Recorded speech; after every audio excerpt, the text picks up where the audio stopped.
Peace and blessings, family. This is your brother, Sar Imhotep with the Martin Delany Center for Egyptology.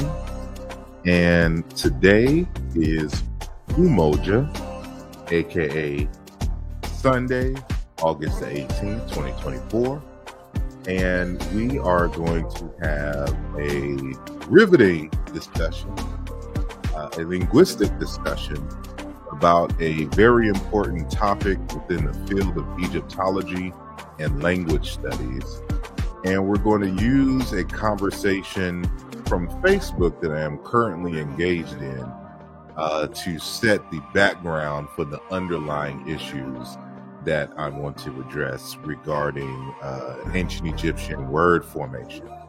So today's topic is titled Toward a Vocalization of Setep in Ancient Egyptian. And I'll give more details, all that and more when we return in just a moment.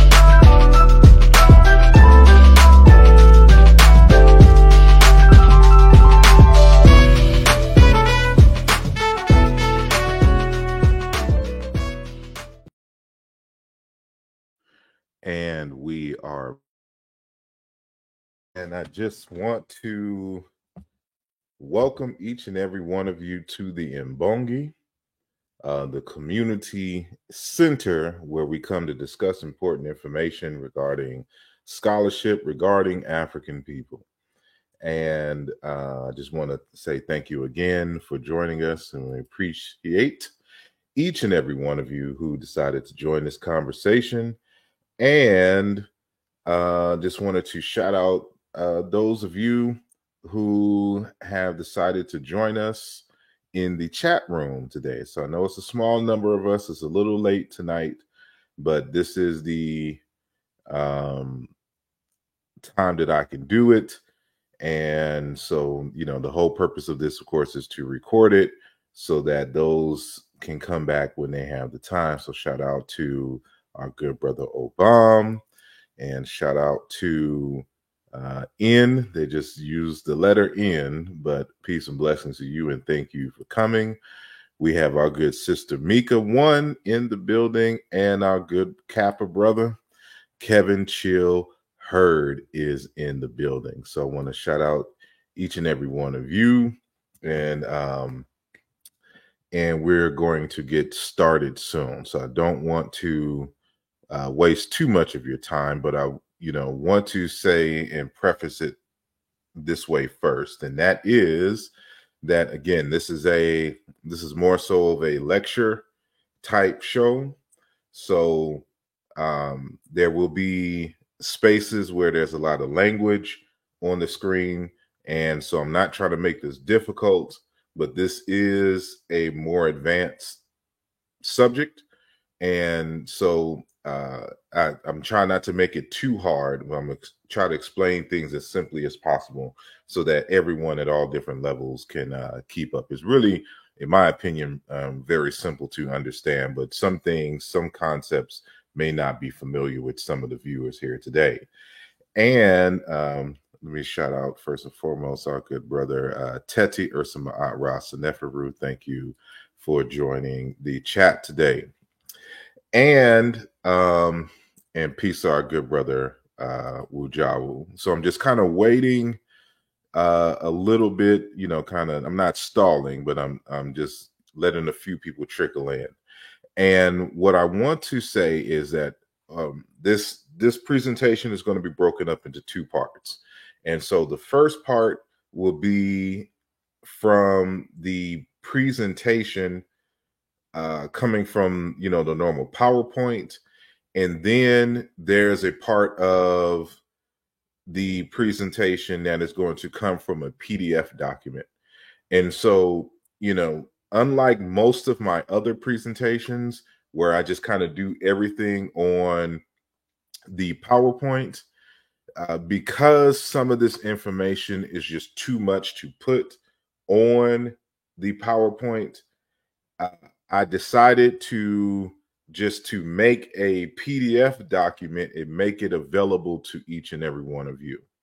So what I am, if for those of you again who are listening live, and then of course those of you who are catching the archives, if you go to the description of the video, and hopefully you are watching this from your computer, you can still download this if you're on your phone, but I don't know if you can read it and be on YouTube at the same time. However, this is, if you go to the description of the video that you're currently watching, right under the kind of general information about the program for today, you're going to see a statement that says to download accompanying document, and then it's going to have a Google Drive link. So I want y'all to click that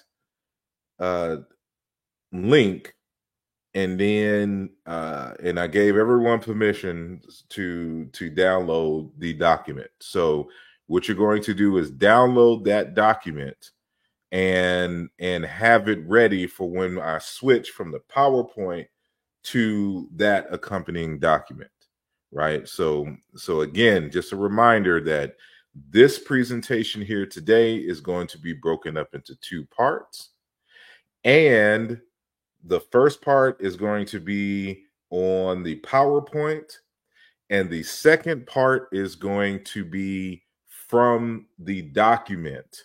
And I'll make this reminder later on in the conversation for those who are live and coming in late to the conversation. So again, go to the description of the video in which you're watching. Then you will see to download accompanying document, and you're going to pull up that document. You can, I guess, depending on your settings, save it to directly to your hard drive, or it may pull up in your browser if you have like a PDF extension in your browser. So this is a 34-page document, but keep in mind it is not meant to be like read like a normal textbook. It is just my notes for this discussion. And because a lot of it is in tables, the tables just take up a lot of space. So it's not just direct reading. But you know, all of this, the purpose of this will make sense, you know, later on in our conversation. So don't be overwhelmed by it right now. Just know that this is here for the second part of the conversation, right? And so there's not going to be much explanation of anything in this document. This is just here for the notes, and I'll be explaining as I go along. So when I get to this part, I'll make another reminder for those who are, you know, just watching the archives, so they'll know to keep up, because I'm not sure how it will show up on the screen once I start sharing, right? So peace and blessings to X_G. He says this sighting pop up on, or this didn't pop up on my timeline. Peace, everyone. Peace to you. And Donnie Williams says that this is his favorite word. So peace and blessings to you. And peace and blessings to Leo Bavinzin, if I'm saying that, Bavinzin.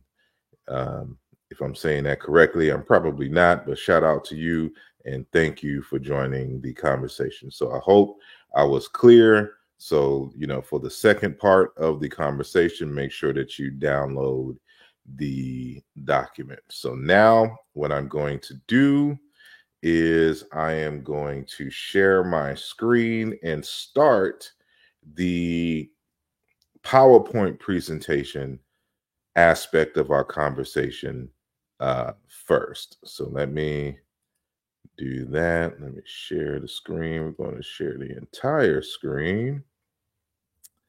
And so boom, right? I'm going to make it full screen. And I don't know how to make it full screen anymore. I don't like it.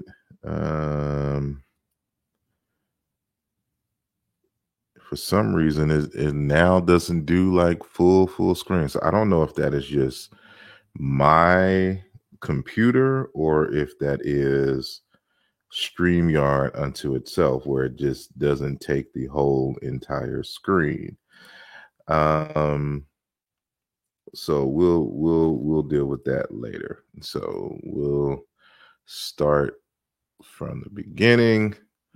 So hopefully everything is straight. I will try my best to hold on, keep up with the chat.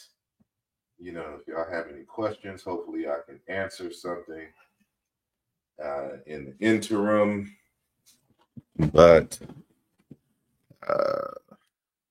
so we should be. I have my backup computer here. Let me see, man. All right, so we're gonna pause and mute that over there. Sorry, y'all. Let me remove that. Got it. And we're gonna go back to the full screen here. Right. All righty. So let's get busy. So again, today's conversation is titled Toward a Vocalization of Setep in Ancient Egyptian, Step 1. So the first part of the conversation is going to be centered on the history of the conversation and the theoretical framework from which I am operating under. And then the second half will be on the demonstration, right? So this conversation begins in a Facebook group that is dedicated to discussing, analyzing, and critiquing Jean-Claude Mboli's latest text. And I should let me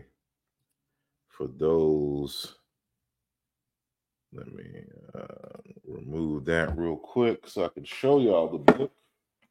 So Jean-Claude Mboli has published a new text. I don't know if you can see it here in French. Epopee Bantu, or Bantu Epic, on the Great Lakes to the Mediterranean.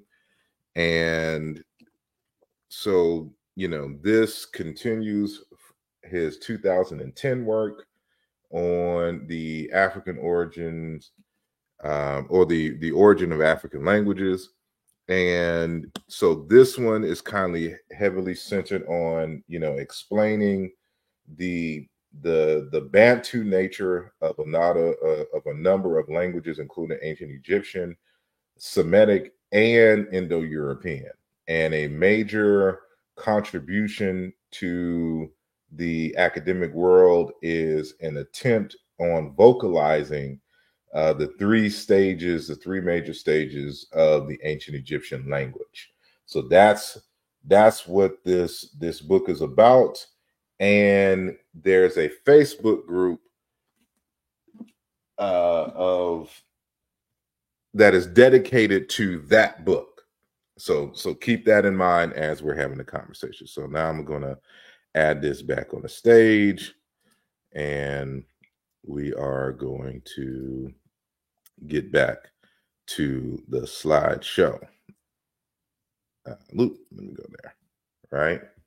So now this is the initial post that started this conversation, and this was from our good brother Wu Jiawu, who is in the chat as we speak.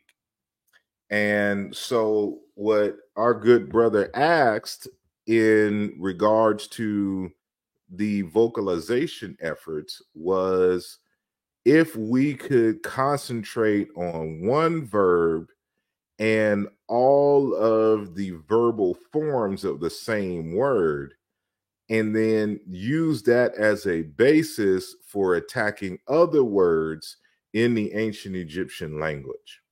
So I'm not sure of the motivations behind the choice of this word, but the word that he chose was setep.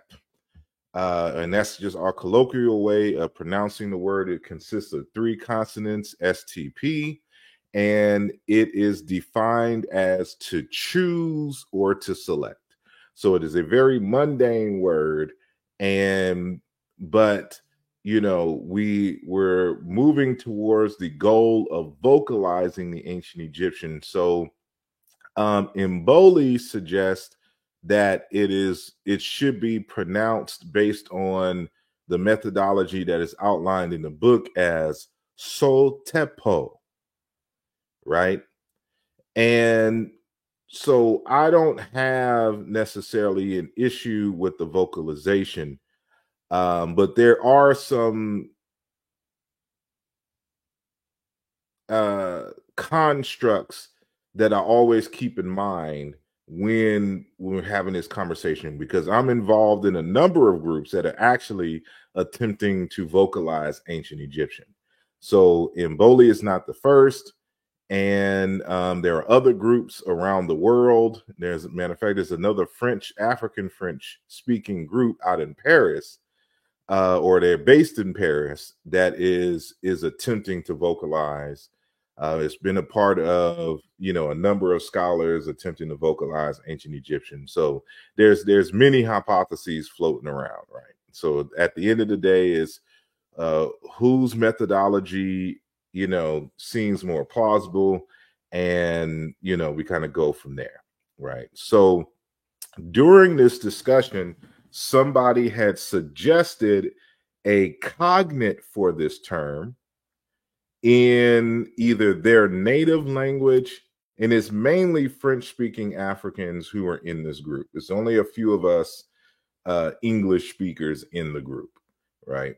So a lot of the majority of the people in there speak in African language as a first language.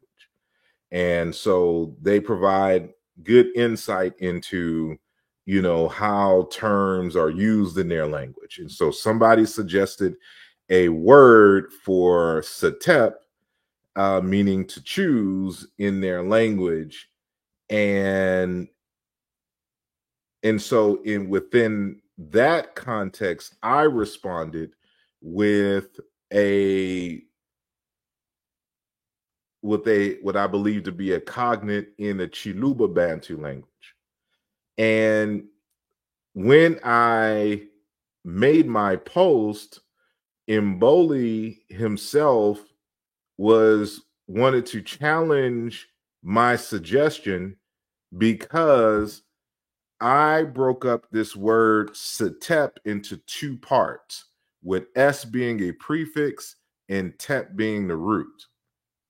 And he was wondering why I was doing that, unknowing that I've already looked into this word setep in some previous works and just exercises, because I'm constantly, every day, all during the week, analyzing ancient Egyptian words, right? Trying to find etymologies, trying to better explain and find cognates in African languages, because other African languages may be able to explain certain things in the ancient Egyptian language that is not obvious to us outside of, what has been put in dictionaries.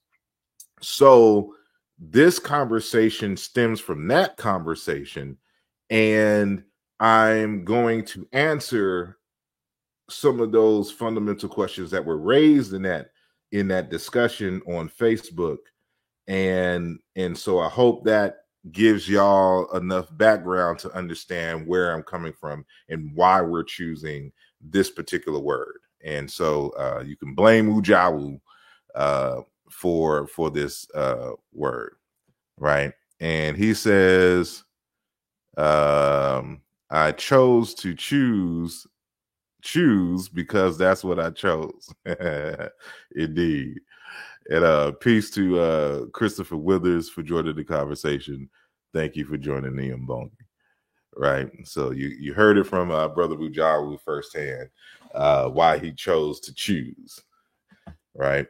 So I'm going to be citing from a number of linguistic works that kind of sets the theoretical framework for, how I approach and what's in the back of my mind when I'm doing this kind of work, because he's not understanding how and why I break up certain words in Egyptian the way that I do. And I don't know if he really kind of pays attention to the work, but I don't do it arbitrarily. These aren't arbitrary breaking up of words or sounds in the ancient Egyptian.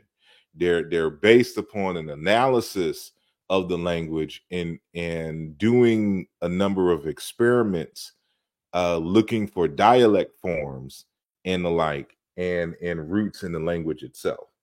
All right.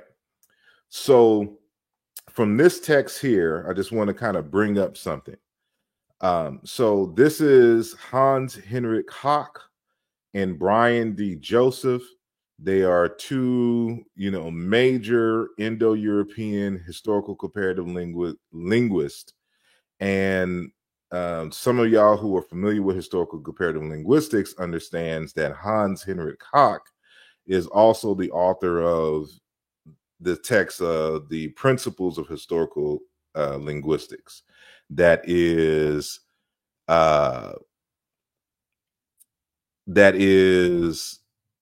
it's assigned to everybody who takes any kind of historical linguistic courses, right? So so that book just gives you principles, and this book here is really kind of your introduction into historical comparative linguistics and gives you some insight on actually how to do it. The other book does not. It just gives you some fundamental axioms and things to consider when you're doing historical linguistics. This is more your beginnings and teachings of historical linguistics, right? So one of the points that I was making, and why, for example, I always insist that we do a serious historical comparative analysis with words in ancient Egyptian before we start arguing about vocalization. And a lot of times and so let me just say this for the listening audience. We have to remember that it is argued that the ancient Egyptian writing script did not record, at least consistently, vowels. So we're left with consonantal skeletons for the language, and in terms of the written form of the language. So it has been an interest of those of us who study the ancient Egyptian writing script, who learn how to read and write the language, to be able to speak it and pronunciate it correctly. But because the ancient Egyptians, to our knowledge, did not write out their vowels, then it makes it difficult to do that. Now, Mboli in his 2024 text is arguing, and he's not the first to argue this either, that the ancient Egyptian writing script actually records the vowels, but the vowels are really only known by the scribes of the ancient Egyptian language, and that the script is really syllabic, meaning that the consonants are followed by a standard vowel, and the system of hieroglyphs is, interchanges and works and puts extra signs and things to really kind of emphasize and reinforce vowels that are in the word, right? So that's the argument that he's making in his 2024 text. So he's operating from that foundation of his particular text. And so, because the ancient Egyptians didn't write out their vowels, we don't know how the words are pronounced definitively. So we have to go through a number of other steps to try to come close to the vowel pronunciation. And so, the first thing that we do is that we look for other communities, speech communities that have writing that also record their vowels, who've also recorded ancient Egyptian words. Because, so when we look at those other ancient Egyptian words that are written down, for example, like in Hebrew or in Arabic, or in like Assyrian, Phoenician, Akkadian, for example, like in the Greek language, it gives us some semblance on how ancient Egyptian words were pronounced. However, the vast majority, if not all, of the foreign words were recorded, the foreign language groups who was recording ancient Egyptian words were recording words in later periods, not in the early Old Kingdom or Middle Kingdom period.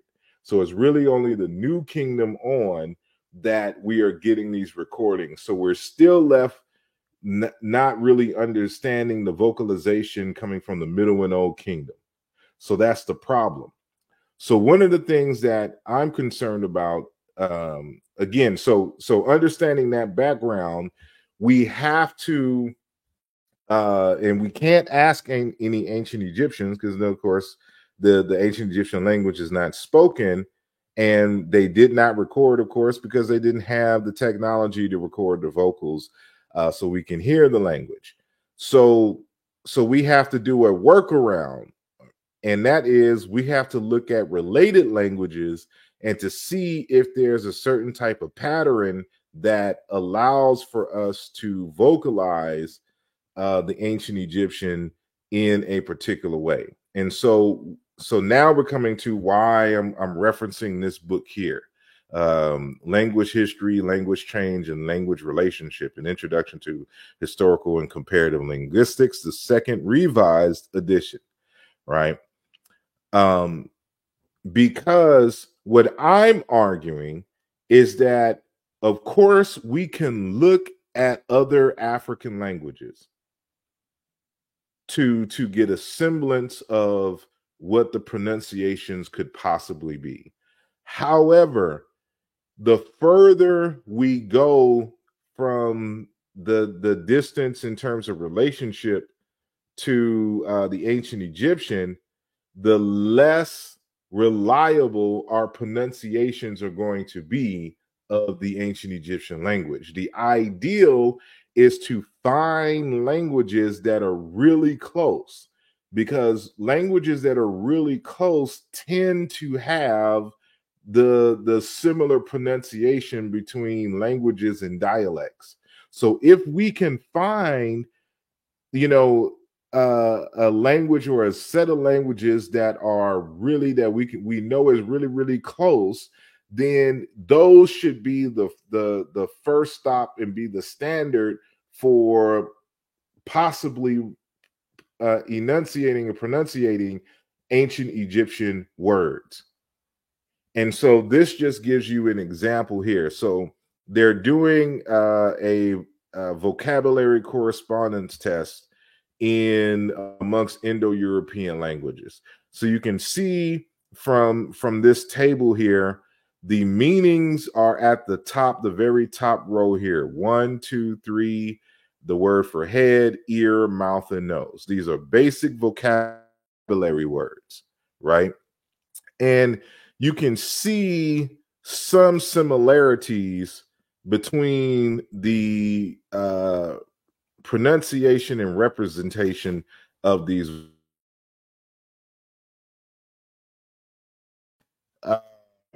The diversity, even in the words that are used, right?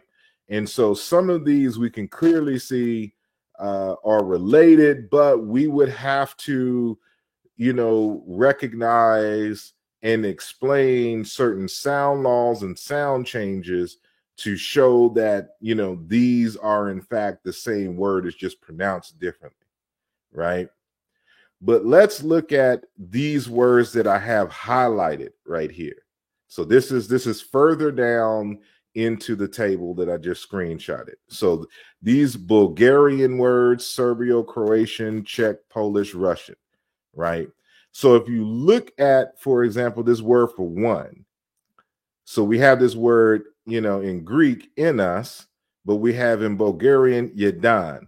We have in Serbio-Croatian, jedan. We have Czech, yedin. We have Polish, yedin. And then in Russian, adyin, right? So the first Y is missing, but you can see it's similar pronunciations between them all. So when we go to 2, it's dva, dva, dva, dva, dva. When it comes to 3, tri, tri, tri, si, tri, right? Head, glava, glava, glava, guava, galava, etc., etc. You see that these are closely related languages, and because they are share an immediate node in the Indo-European languages, the words, the pronunciation of these words in the languages are really close, right? So this is the point. So if we can find the equivalent to Bulgarian, Serbo-Croatian, Czech, Polish, Russian for the ancient Egyptian, then we have a means for verifying our proposals in terms of the vocalization of the ancient Egyptian, because these are closer to the language, the ancient Egyptian language or languages, if we want to go there. But notice the Lithuanian and Finnish, right? We have to do some. These don't look the same, but believe me, based on certain sound laws, these are all cognate terms, and even here, right? So these are the same words in these languages here, like in Breton, Irish, etc., but they went through a different set of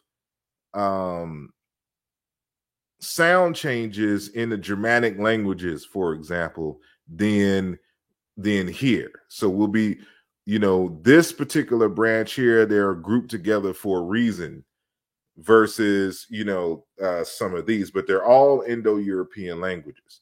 So that's the first thing that I'm arguing and suggesting. We need to find the close languages, the really close ones, and that takes an extensive analysis, which really hasn't been done. We've done a good family analysis, But finding those really, really close languages, that has yet to be done. And I know that they keep ancient Egyptian as kind of a, if we're going by the Greenberg model has ancient Egyptian by itself as its own language family, just like how the Indo-European has Greek by itself, right? So we continue. So as I said before, my main arguments are that you cannot verify any vocalizations in Old Kingdom or Middle Kingdom Egyptian. Why? Because no vowels are written in the language, and there are no foreign contemporary texts with vowels that recorded ancient Egyptian texts, like in a whole. Like you don't have, for example, an Akkadian text that just directly copies ancient Egyptian text and vocalizes it, for example, right? That would help us a lot, but that doesn't exist to my knowledge. Of course, the technology didn't exist, so there's no sound recordings, and there's no one living to verify pronunciations, so there's no living variant of the languages. And thus, therefore, no matter what our proposals are, there is no way for us to check and verify our work. And thus, this makes it unfalsifiable, the effort of trying to vocalize the ancient Egyptian, right? And Donnie says you didn't see Coptic on the list. Is there a reason for that? No, Coptic is too late in the game. So you're talking about 3,000 years of language existence. And so much would have changed by the time Coptic comes around. So we don't have any qualms about Coptic because Coptic wrote the vowels. We know how Coptic looks in sounds for the most part, right? So, but it's the New Kingdom, Middle Kingdom, and Old Kingdom Egyptian that we are focused on, and there's a number of changes from that point on, and words that are obsolete that don't exist in Coptic that exist in these earlier states. And so, Coptic, you just can't take Coptic and use it to pronunciate words in Old Kingdom. And so it just doesn't work that way, right? So this notion of unfalsifiability is very important when we're doing scientific work, right? And so for those of you who are familiar with statistics and of course science in general, you are familiar with hypothesis testing. So I just took this excerpt from this book. It's on CK12 or CK12 Essentials of Environmental Science. And in it, on page 30, this was published in 2019, regarding hypothesis testing, it says a hypothesis must be testable to ensure that it is valid. For example, a hypothesis that depends on what a bear thinks is not testable because it can never be known what a bear thinks, right?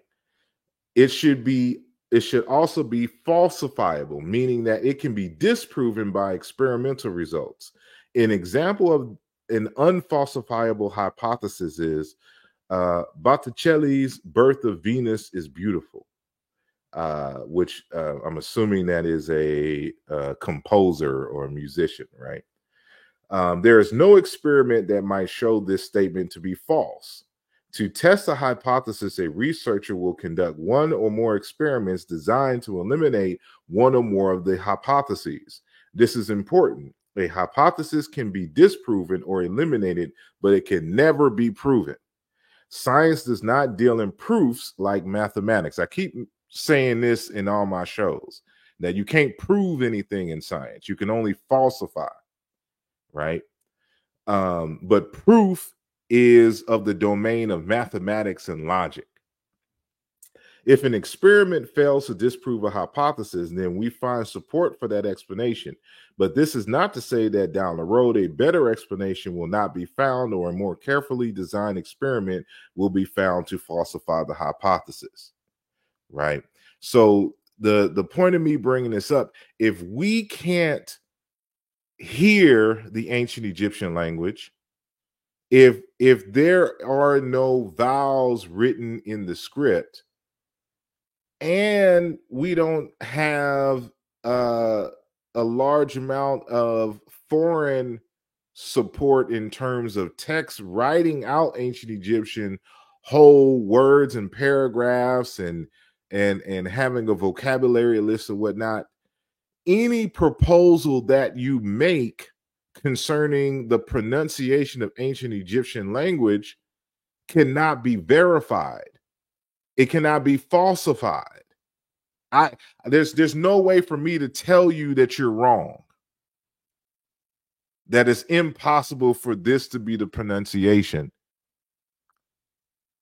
because we don't have, in terms of vocalization, in terms of the inclusion of vowels, right? Consonants, we're on stronger ground to make arguments, but vowels, not so much.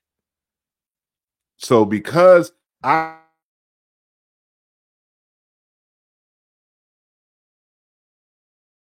can't, it would be fruitless for you and I, the proper pronunciation of, for example, an Old Kingdom word like Satep, right?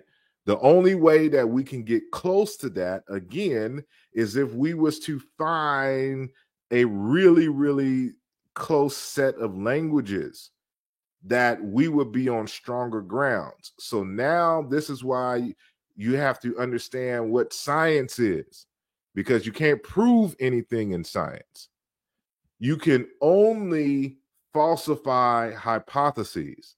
So when you've eliminated a number of hypotheses or possible reasons for the existence of a particular phenomenon, then you create a statistical significance. You've increased the probability that this is correct, but you can never say that this is exactly the truth. Right. So I'm hoping that makes sense. So this in this instance, this applies even to historical comparative linguistics. Because again, we can't build a time machine to go back and ask an ancient Egyptian, how do you pronunciate this word? So there's no way that we can verify it. Right. So keep that in mind. So I'll be quoting a lot from this text here. This is the Handbook of Historical Linguistics, edited by Brian D. Joseph and Richard D. Ijanda. And this picture that I'm showing on the right is of S.P. Harrison.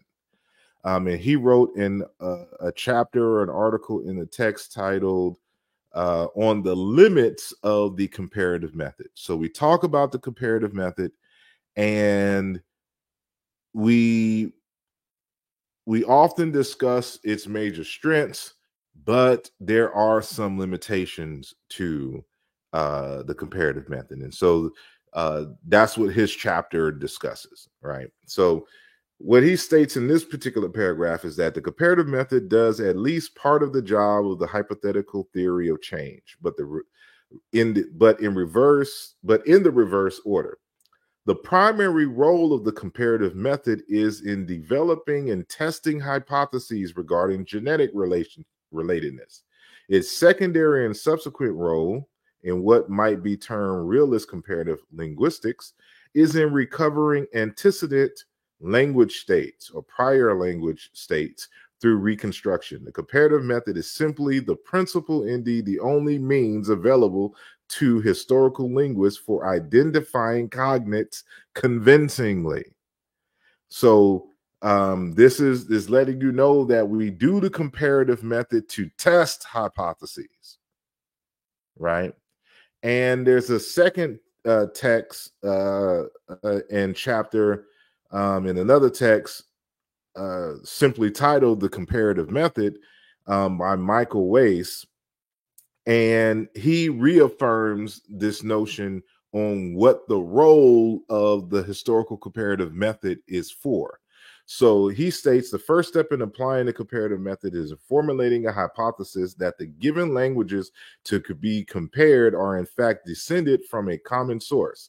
It is obviously makes little sense to apply the comparative method to languages that evidently aren't related at any reasonable time depth, and the failure of the procedure to reveal any regularity of correspondences would be a strong argument against a theory of the genetic common origin. Thus, the comparative method, strictly speaking, is not a method for generating relationship hypotheses, but rather is a crucial tool for either confirming or disconfirming such hypotheses.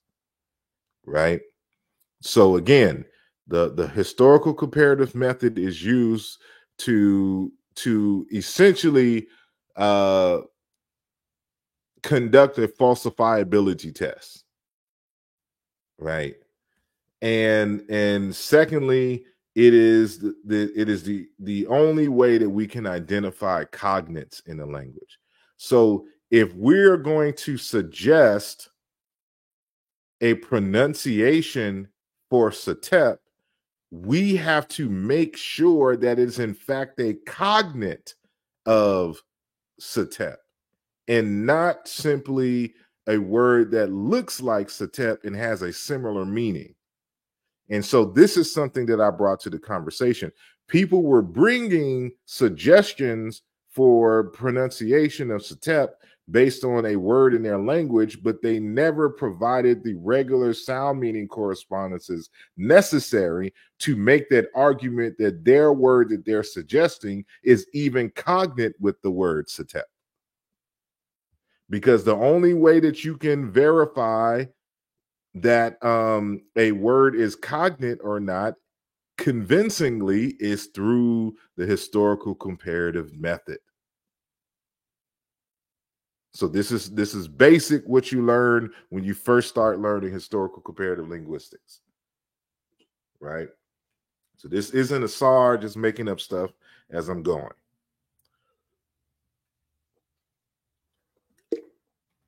Excuse me. So now we're going to get into the theoretical framework that governs the rest of this conversation, right? So when I mentioned the comparative method, you know, these are the steps of the comparative method.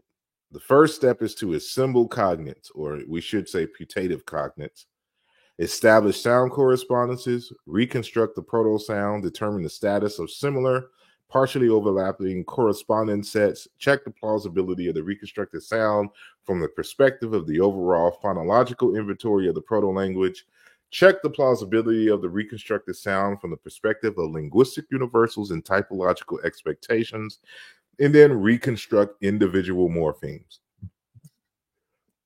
This is a lot of jargon at this point, but I want to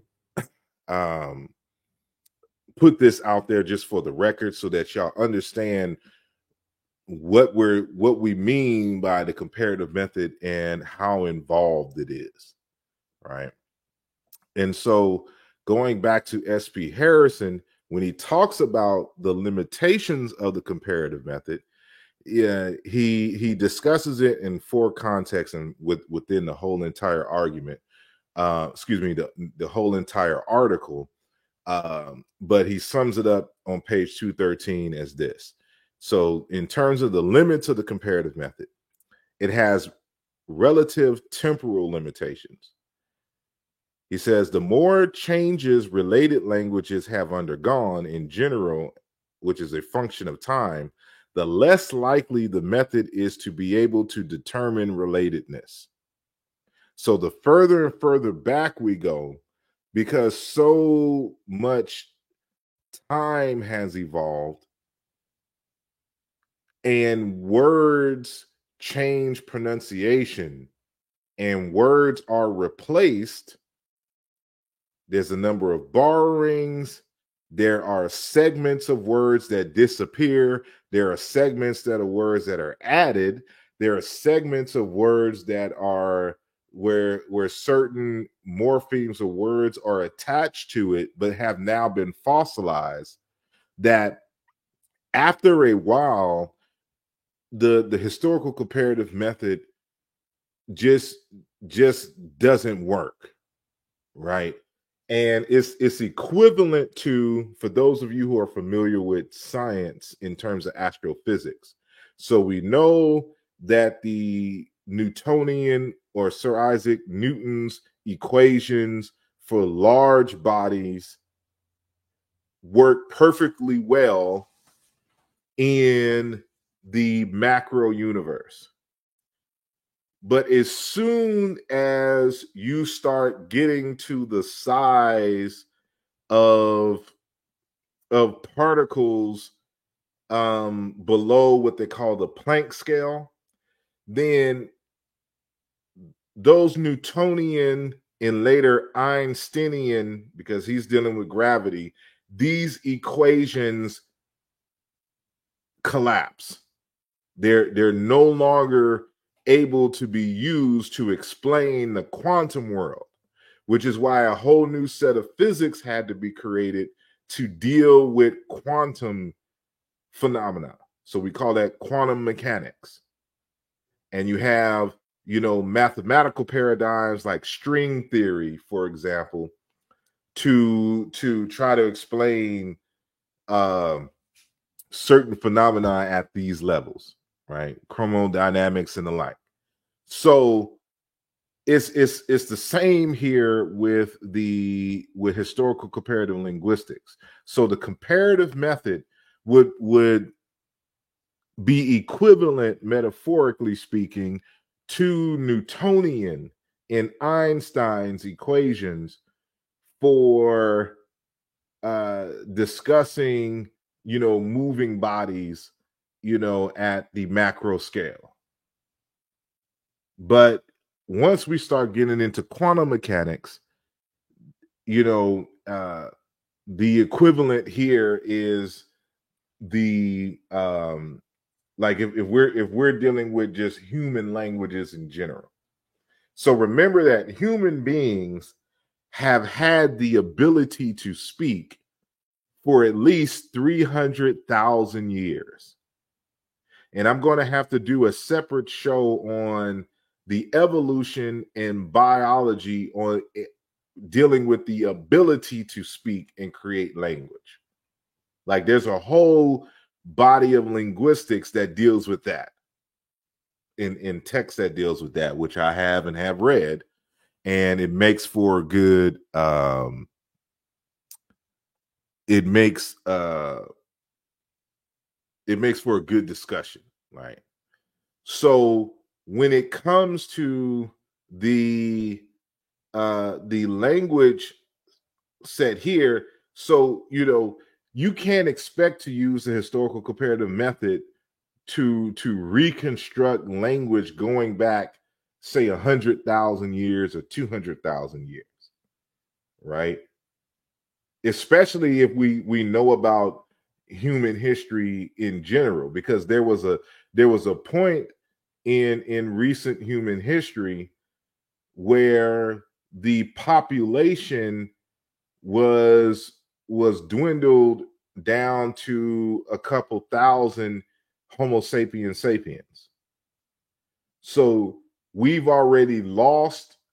So if we've had millions of people roaming the earth and we were all dwindled down to a couple thousand, then we also lost languages, language families, and the like. And so you just have a bottleneck of potential languages or disjointed languages and the like, even though all human beings come from one location and they left Africa, for example, being able to speak. So by that understanding alone, it is expected that ultimately all human languages are related. So at what point do we have a conversation on the relevance of historical comparative linguistics if ultimately all human languages are related? Because everybody came from the same single group of individuals, obviously, who spoke a language, right?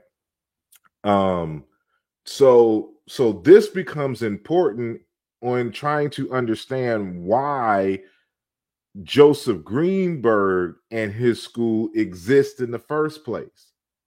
Because what they're trying to make the argument is that the historical comparative method, and this is around the world, they argue it can only be successful anywhere between 6,000 and 10,000 years going back. What proof do they have of that? Who knows? But those are the numbers that they usually throw out there. So let's just assume that they are correct. So if the furthest back we can go to is approximately 10,000 years, how do we group the languages that are older than 10,000 years, and the language group, the language families and the like? How can we go back?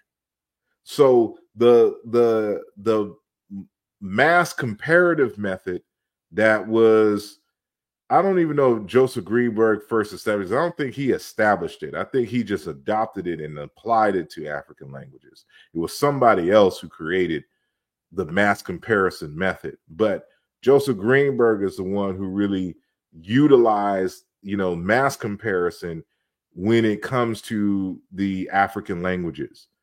And what they were trying to attempt was the grouping of African languages that in language families that are very, very old, that the historical comparative method cannot successfully help in the reconstruction process.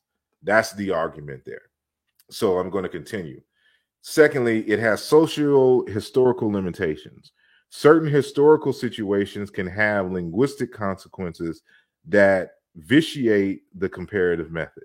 So there's certain words in vocabulary that exist in modern times that no longer exist within the social context for which the word originally existed. And I was listening to a show earlier, and the scholar gave a good analysis and analogy, or I should say an example, when he was trying to explain certain words in pre-Islamic Arabia that are found in certain carvings in southern Arabia, right?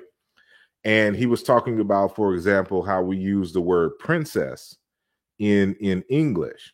So, we're still in a time where there are kings and queens and princes and princesses.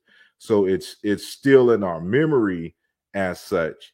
But the usage of the word princess in America is not the same as it was just a few couple hundred years ago.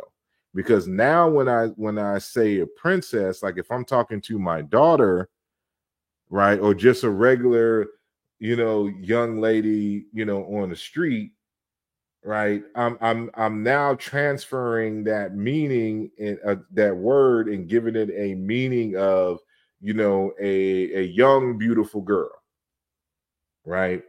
Or if I can use it in a semi-derogatory way. So if I'm talking and I'm saying he's acting like a princess, right? I'm just saying like a woman, a girl in general, right?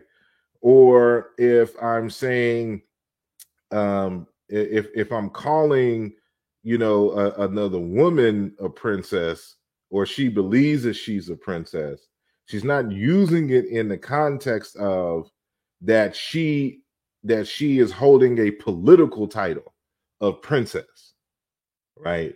We've taken what we believe the lifestyle of a princess entails, and we're applying that in general to women who live luxurious or beautiful and elegant and the like, right? So that's an example of the socio-historical limitations. It has linguistic domain limitations. Only certain sorts of linguistic objects can be usefully compared or reconstructed using the method. Lastly, it has limitations of delicacy. Only genetic relationships up to a certain degree of precision or delicacy can be reliably determined using the method. And of course, he goes into detail on all these points in the text. You'll have to read it. But on that last point, this is why it's important to, when you're doing comparative linguistics, that you are comparing words that have a similar form and similar meaning, and the meanings are tightly, closely connected. Because once you start having a wide, you're very loose on what a word means, then any word can be related, right? Because you're so laxed. And that's the problem with the comparative method. So once you start going into, tertiary levels of meaning and metaphoric extension upon metaphoric extension, then it becomes shaky in terms of the use of the comparative method, right? And so part of conducting and finding the vocalization of the ancient Egyptian word satep means that we have to do etymology. And etymology is very involved. And the comparative method is just the first step in the etymological process. So the following excerpts are from Thomas Critch's chapter in this text, the Continuum Companion to Historical Linguistics, and edited by Sylvia Laragi and Vit Bubenik, if I'm saying that correctly, right? Regarding etymology, he says the big difference between Socrates' approach and modern etymology is that nowadays one tries to argue systematically in all strata, in phonology, in morphology, and in semantics, pragmatics, and also extra linguistically. So outside of linguistics in terms of philology and culture, and one also takes into account historical developments. If one wants to be a productive and successful expert in etymology, one has to thoroughly study all the areas mentioned. And this becomes a problem for those who are doing historical comparative work on, let's say using 20 languages, right? Because there's no way that you can get to know intimately all 20 languages to be able to do serious etymological work. Etymology itself takes a long time, and you need research teams to really do this effectively, because you got to go one word at a time and not a collective of words like we saw in those particular tables that we saw earlier. So and I just summed up the 6 focal areas that Critch mentioned. So he talked about phonology, he talked about morphology, semantics, and pragmatics. Those are the linguistic areas of concern when we're doing etymological work. And there's extra linguistic, meaning non-linguistic, and that's philology, the reading of text, or the recordings of traditions, culture, and history. So if we're going to do an etymology of satep, then we have to go through all 6 areas here to really get at satep, right? And that takes some work, right? And then a certain aspect of this is reinforced by the notion of the use of the comparative method. So he says in the 19th and 20th century, starting with Jacob Grimm, Franz Bopp, and Rasmus Rask, the comparative method based on strict morphological, phonological, and lexical comparison was developed. The most important output of this research was the discovery of sound laws, which mediate between cognate languages, their respective older stages, and their common predecessors. This research in turn relies on good etymologies of words that exemplify the sound laws and the regularities of word formation. This is what's key. So going back to the original post on Facebook, that's why I was saying, if you're going to suggest that these are cognate words, you have to go through this process of establishing the sound laws in the individual languages and understanding the regularities of word formation. And so people throw stuff out there because stuff looks good and looks alike. But you should know if these two languages are not really, really closely related, if the words look too good to be true in terms of their pronunciation, then you should be suspicious. And I'm not saying that is either wrong or right, but that should throw up a red flag that it could be a chance resemblance, look-alike, or it could be a borrowing. So we have to go through this process to ensure that we have the right word, in fact. Right. And so there's another thing that I have in the back of my head every single time I'm having these conversations regarding cognate terms in linguistics, and that is the fundamental shape, the way that the language forms words. So remember, in this previous one, he says this research in turn relies on good etymologies of words that exemplify the sound laws. You can only establish the sound laws by the comparative method, which was spoken of earlier, and then the regularities of word formation. So how they form words is very important to establishing cognates, right? So, for example, in this text here, R.M.W. Dixon, in The Rise and Fall of Languages, on page 41, he states, languages can be roughly classed into three types: isolating, where each meaning element makes up a distinct word; agglutinative, where a word is likely to contain several meaning elements, but these are clearly separable. For example, in Turkish and Swahili being a Bantu language; and fusional, where a word will contain several meaning elements, some of them being fused together so that a single vowel may simultaneously mark, say, tense, voice, and person in number of subject. For example, Latin and Sanskrit, right? And you can include Semitic in there as well. Proof of genetic relationship rests heavily on grammatical elements, including affixes. The ideal situation is to have a proto-language that is agglutinative, and modern languages that vary from agglutinative to fusional. So if your proto-language is agglutinative and you have modern languages that are either agglutinative, isolating, or fusional, then it has that's the most ideal situation for comparisons. It don't always work out that way, but that's just the most ideal. If a group of modern languages are basically isolating with few grammatical affixes, it may never be possible to prove genetic connection with the same degree of confidence as for an agglutinative group. So the agglutinative group provides the best case scenario for establishing genetic relationships. Now, this is going to be important.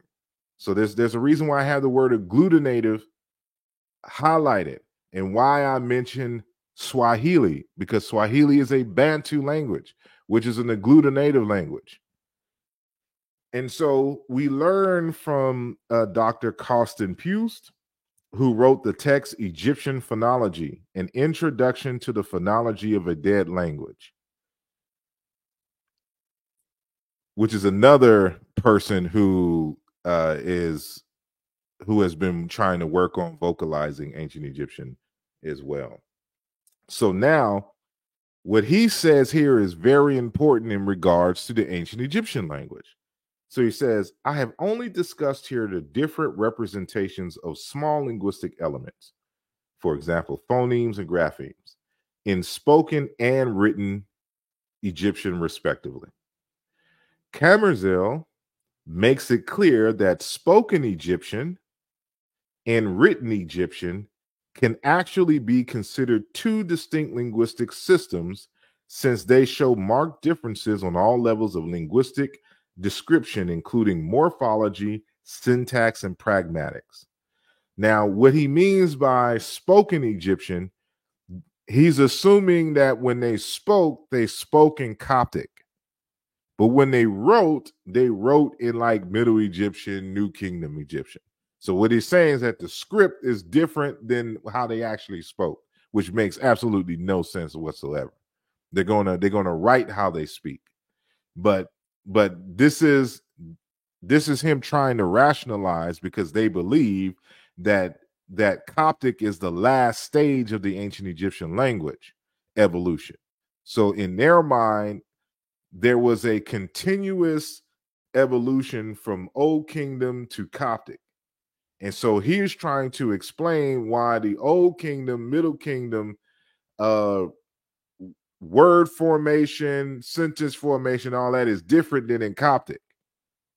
So they rationalize it as, well, Coptic must have been the spoken language, and for example, Middle Egyptian was just a written language. So that's the rationale behind the statement, and why, for those of us who are familiar, why it can be contradictory and confusing. But let's continue. It is a striking fact that spoken Egyptian was a highly inflectional language, whereas written Egyptian can be described as basically agglutinative system. Right? So he's telling you that the written Egyptian is agglutinative, which in reality reflects how it was spoken. So the spoken had to be agglutinative as well. So it makes no sense to speak in an inflectional form and then just because they weren't linguists, they didn't have any idea what agglutinative and agglutination was. You just do what you write how you speak.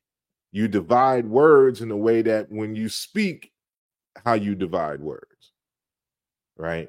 So, but Pew says something that is correct here. It's an agglutinative system, which means it's an agglutinative language, just like Bantu is an agglutinative language. So, and remember that the most ideal is to compare two agglutinative languages.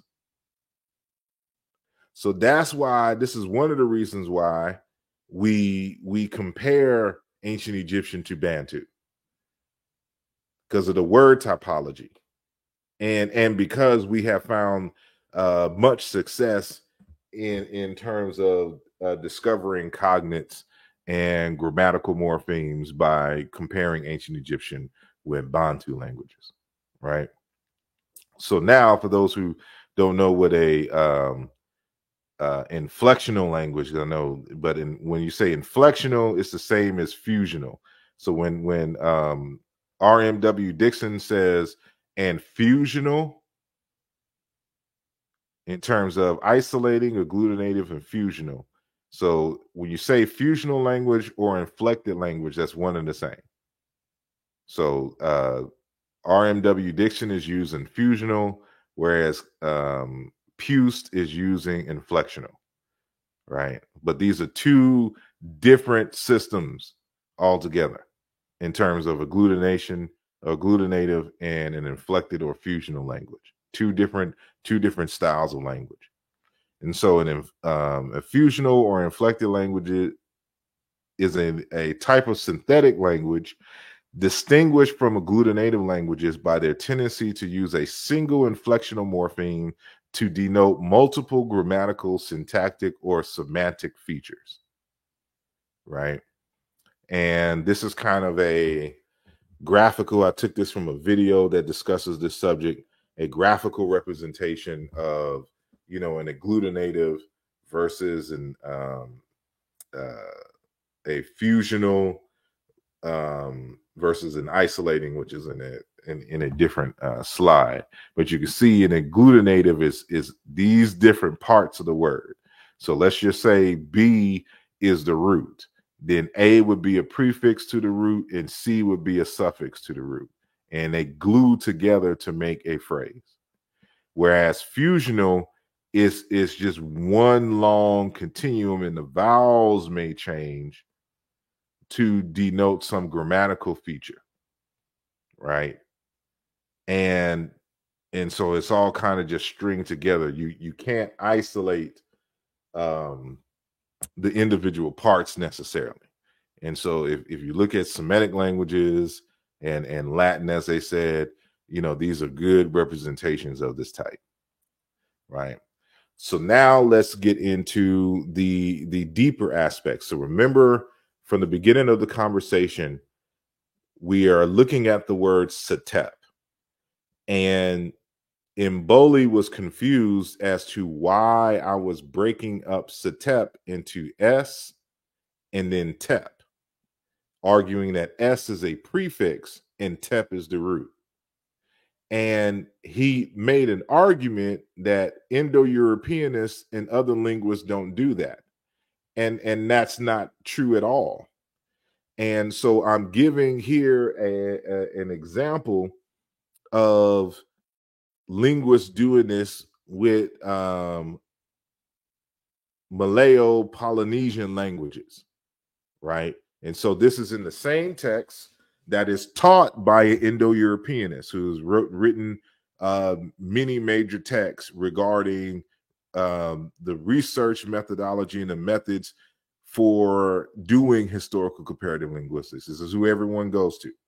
So let's pay attention to the example in which they give us in this text. So he says there are similar problems for Malaysian mata, and I have the roots highlighted in red for a reason, and we'll see. Right. So and it's bolded in the original text, but I just bolded it and made it red in my retyping of the text. So there are similar problems for Malaysian mata. While most Malayo-Polynesian languages have cognizant of mata I, many offer evidence for an obviously related form kita, see. For example, in a Tagalog language, kita, meaning to see. And others testify to a form buta, meaning to be blind. For example, in the Fiji language, buto, I should say. These variant forms suggest that mata is morphologically composite in origin. And I have that, and I will be using that throughout our conversation. So when I say setep can be broken down, it is clear by the evidence that we're going to see later that setep is morphologically composite in origin. Whether it remained that way throughout the duration of the Egyptian language is another question unto itself. But what is clear is that the root of it is tep with the prefix being s. And so when we're looking at setep, it is morphologically composite in origin, consisting of a root ta, meaning something like sight, and a prefix ma, which fixes the meaning of ta to I, while ki and bu alter the meaning to see and be blind, respectively. So you see the pattern here. There's a semantic field having to do with sight altogether, and they all have this root ta. But as soon as there's a difference in the semantics, then we see a different beginning or segment of the word. And it's when looking at all of the languages, it is clear that at least in the proto form, you have a root and a set of prefixes that fossilized during the proto stage, and they inherited these different forms of the word, right? So what I'm arguing is that this can be done within Egyptian with confirmation by related languages, right? And so a similar example, not quite the same, but a similar example is found in Chiluba language, right?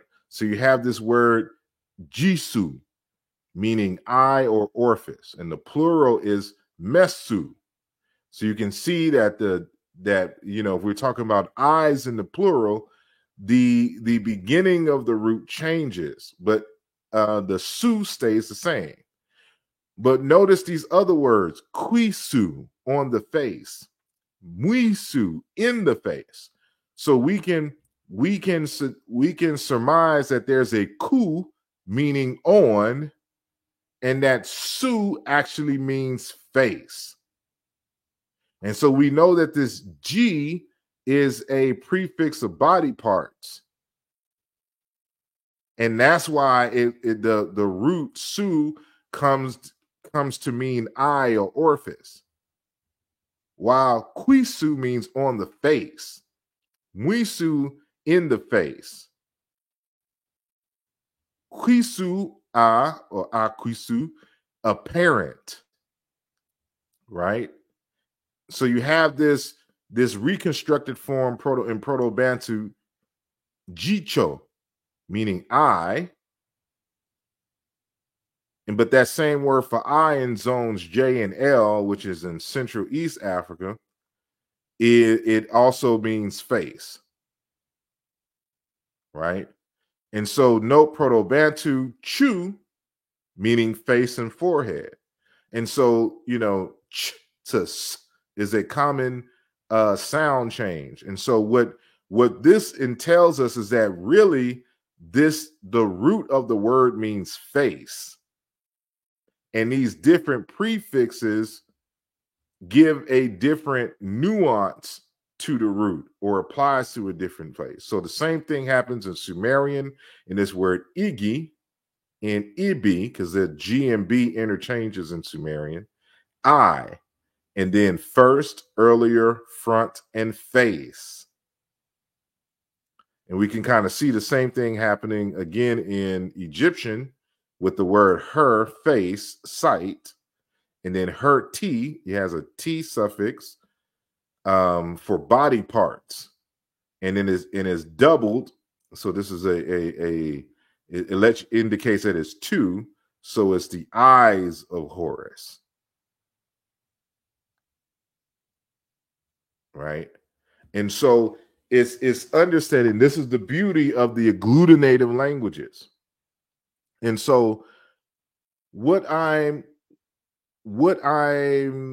discussing here, in part because part of the conversation I was arguing that the Bantu and ancient Egyptian languages, and this is something that I have been studying for years and years, almost as long as I've been studying the word Kemet. Matter of fact, it may have been a result of analyzing the word Kemet, that when I started really digging deep and doing the internal comparisons and external comparisons of ancient Egyptian and other related languages, it became apparent that the basic structure of ancient Egyptian words is a monosyllabic consonant vowel root that either has an attached suffix or an attached prefix.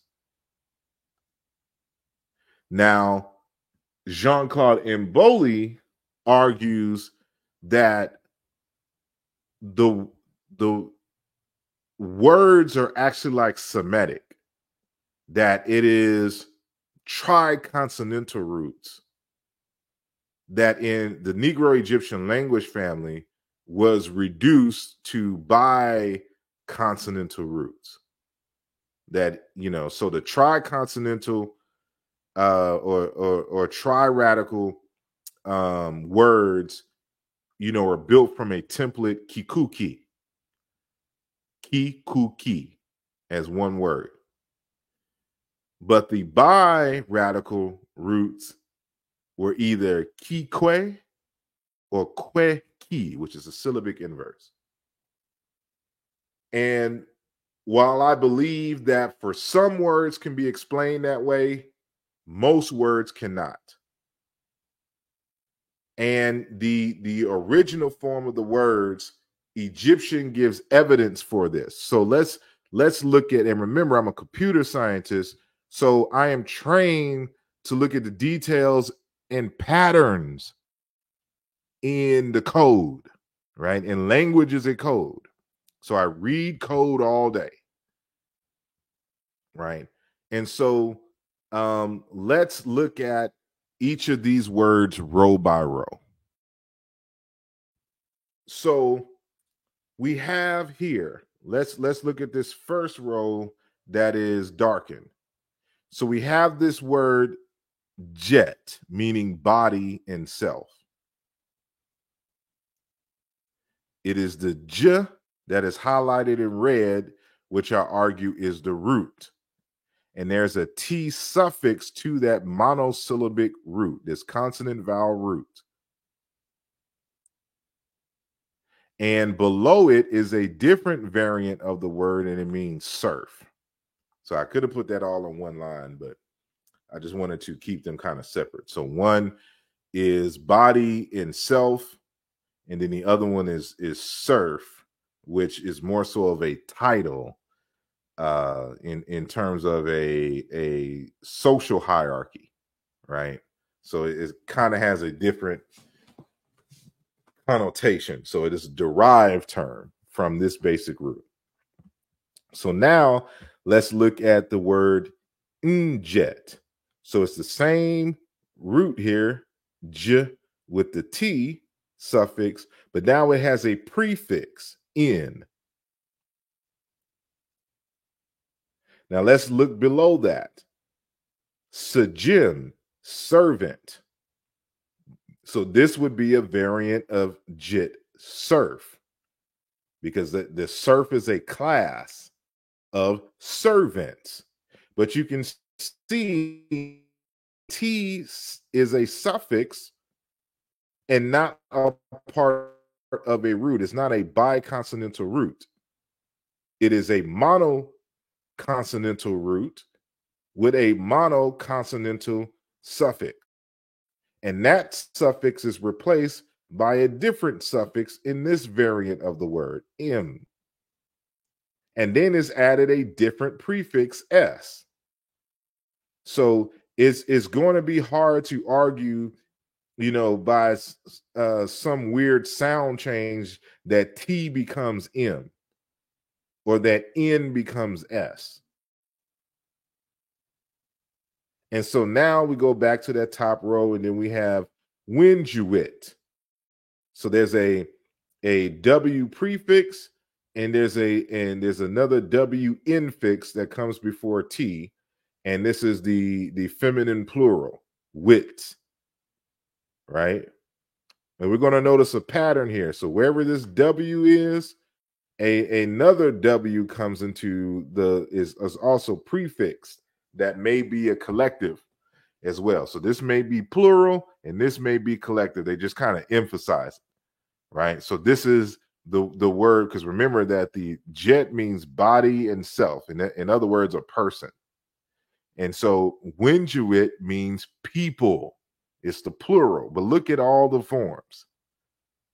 So, right, but what is consistent in all of these forms? The D with the underline. No matter what shape of the word, this root remains. And so remember that the word is j and is used in all type of words dealing with body. Matter of fact, the j itself is a suffix of body parts. It's used as a grammatical morpheme on other words. But look at the very top under this phrase or under this title here, evidence of monoradical terms. So we have the same root now with two different suffixes. Is defined as simply a body part. And then we have j, another body part. And then we have this, which is supposed to be the voice pharyngeal fricative sign here, another body part. And even when we go all the way to the bottom, I gave another example of j. It's the same form here, which is a verb now, to extend the arm, to turn, to oppose. Still dealing, so now this is the body part and the action of the arm. So that's what the I is here, or this, because both of these could be verbal suffixes. But it's clear as day. There's no way that you can argue that this is a tri-radical root, or this is a tri-radical root, or this is a 5-radical root. It doesn't exist. All the consistency shows that j is the root. And we can go to the next row in a totally different word. Actually, this is from the same word, because the j is a word for body parts. So this word here, ready, to give, to set, to place, it derives from the j words meaning body parts, right? So it's referencing the hand or the arm, the action of the arm, to extend the arm, to give. So this word here can be, and Brother Wujawu can attest to this, it can be given as Reggie or just G unto itself, right? So this is we just go G. So now that same J that is in verb form is now nominalized with another T suffix that's not of body parts, but of the abstract. So now the concept of to give someone something, or hold on, is Brother Wujawu says the presentation froze. So y'all in the chat, if y'all can hear me, let me know if my presentation is froze. Okay. So he says disregard. All right, just want to make sure. All righty. So we continue. So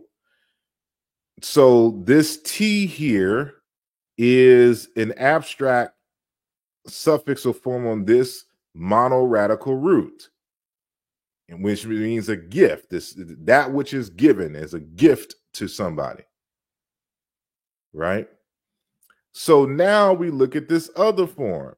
So just like the word for people, we have when. So we have a variant that has an N prefix and a W prefix, another W infix, and another W suffix, meaning offerings. So this is becoming clear that when this W is added, it's also added at the beginning of the word. So we see it happening here. So they added two suffixes that mean the same thing, kind of. So one is the plural, and the other one is the collective W. Now it could be argued that this W is the W of abstractness as well. So it just took the place of the T abstract suffix. That's also a possibility. But you can see here that it's clear that there are mono radical morphemes added to a single consonant vowel root. This is not up for debate. Same thing here with this word meaning to burn, to roast. You see the same sound graphic representation here, but then there's a slight semantic nuance when they replace the prefix and give it this suffix. So now it becomes a fire drill. Let's look at this word here, jit, meaning flood. So obviously this j means it has to be a verb meaning to flow or something like that, because now the T suffix nominalizes the verb and it means flood. It could be to inundate. It could be just to rise, to feel that, more investigation is needed here. But now we have flood. So now the T is dropped in the second example and a W is put in front of it. And now it's a name referring to a body of water. Right. And so now that form has an N suffix and another W suffix. And now it means flood again.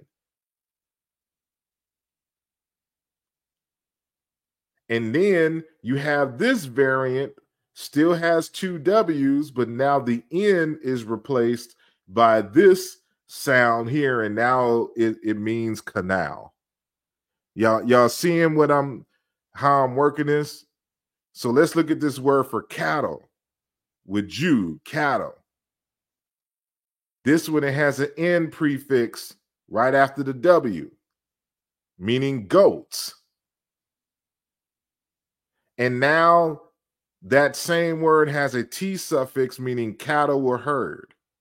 All of these examples here demonstrate the agglutinative nature of ancient Egyptian. And I can do this with dozens, and I've done this with dozens upon dozens of words.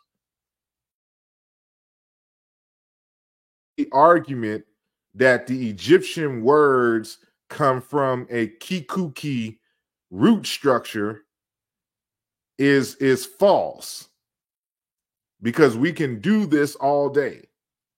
And so I even demonstrate that the J, the D with the underline, is a dialect variant of a word of words with the H with the loop under it that we say kind of k, right?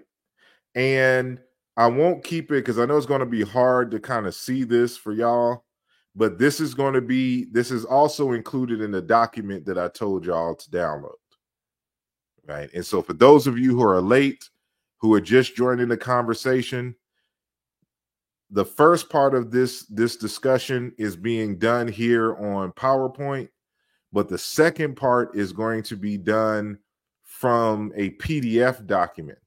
And if you open up the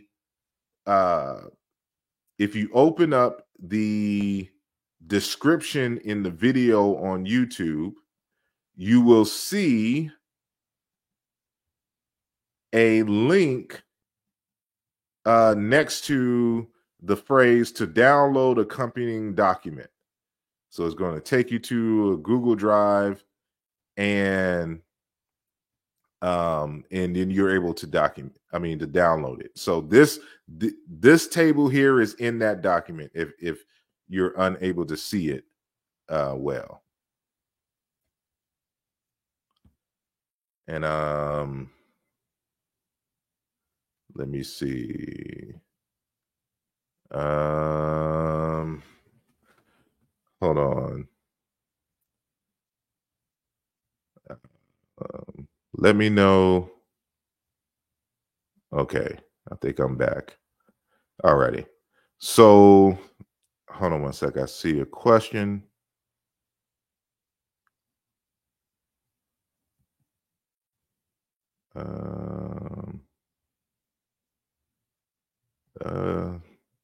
It won't let me pull it up.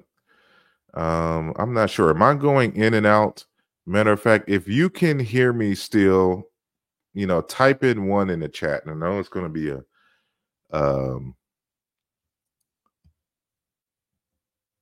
be a delay. So if you can hear me still, type 1 in the chat.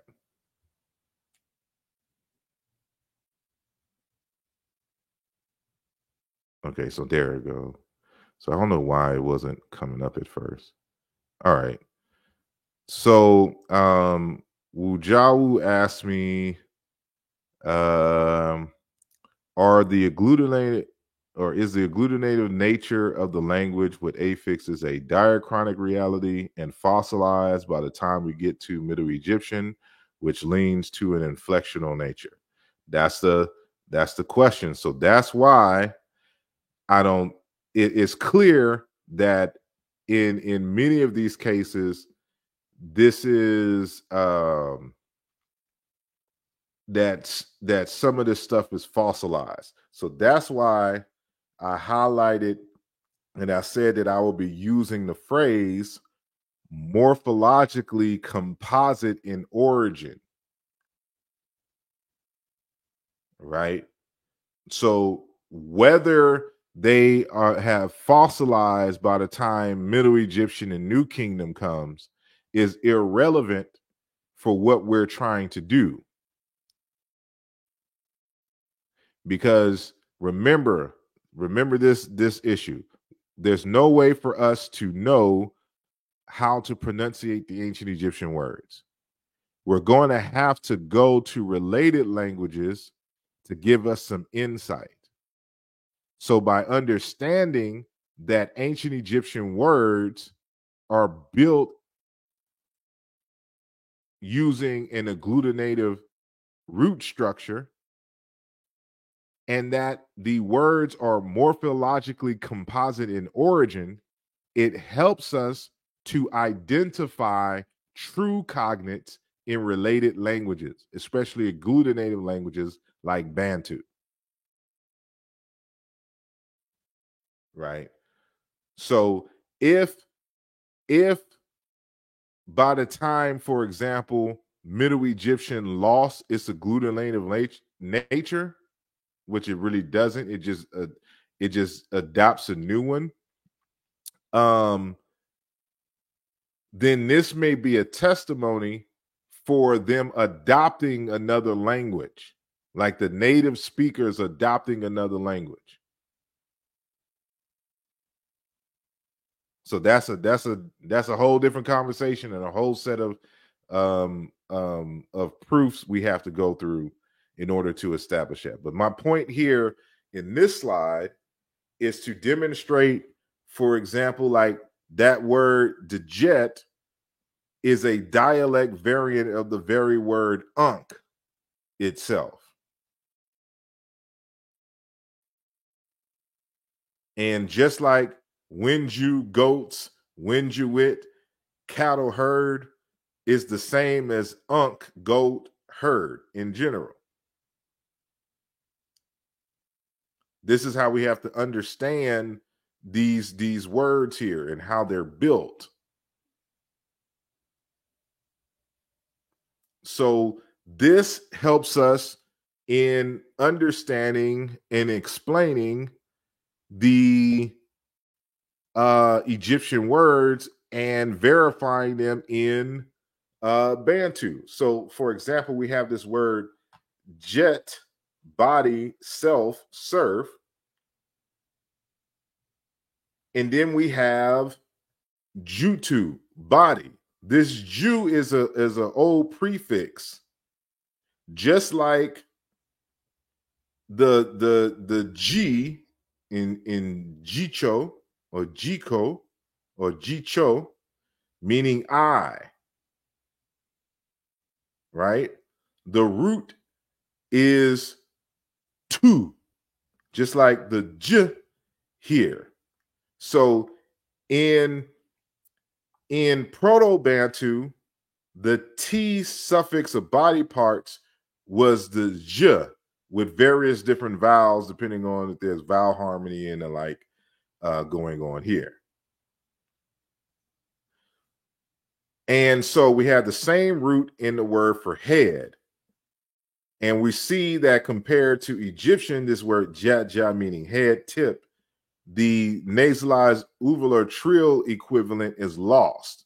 And so I show in my recent text that the loss of R and R type sounds is common in Proto-Bantu and in Bantu in comparison with ancient Egyptian words and Sumerian words. Like this word tui, ear. And then we have tua, servant. So you notice these different vowel endings. And remember, Bantu doesn't have diphthongs. So these aren't diphthong combination of vowels. There's a consonant missing here. And these vowels are word endings. These are separate grammatical morphemes. And the Ju in Jutu meaning body, because into means body as well. So, usually when you go into Proto-Bantu, the reconstruction, they'll say entity, some entity. But into or to can mean a body, self. So all of these words stem from the word meaning body. And that's where you get ba into, people. And it's the same. So this is one of the ways in which you would say Bantu or ba into in ancient Egyptian. It is the ba into.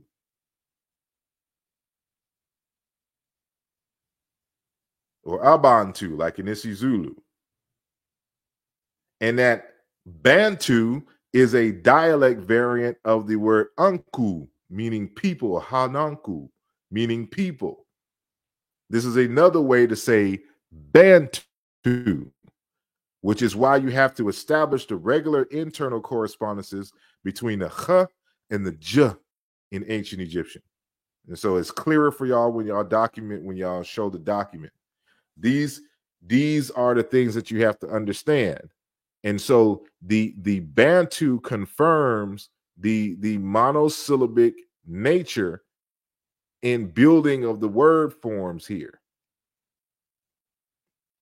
So this slide here is just to show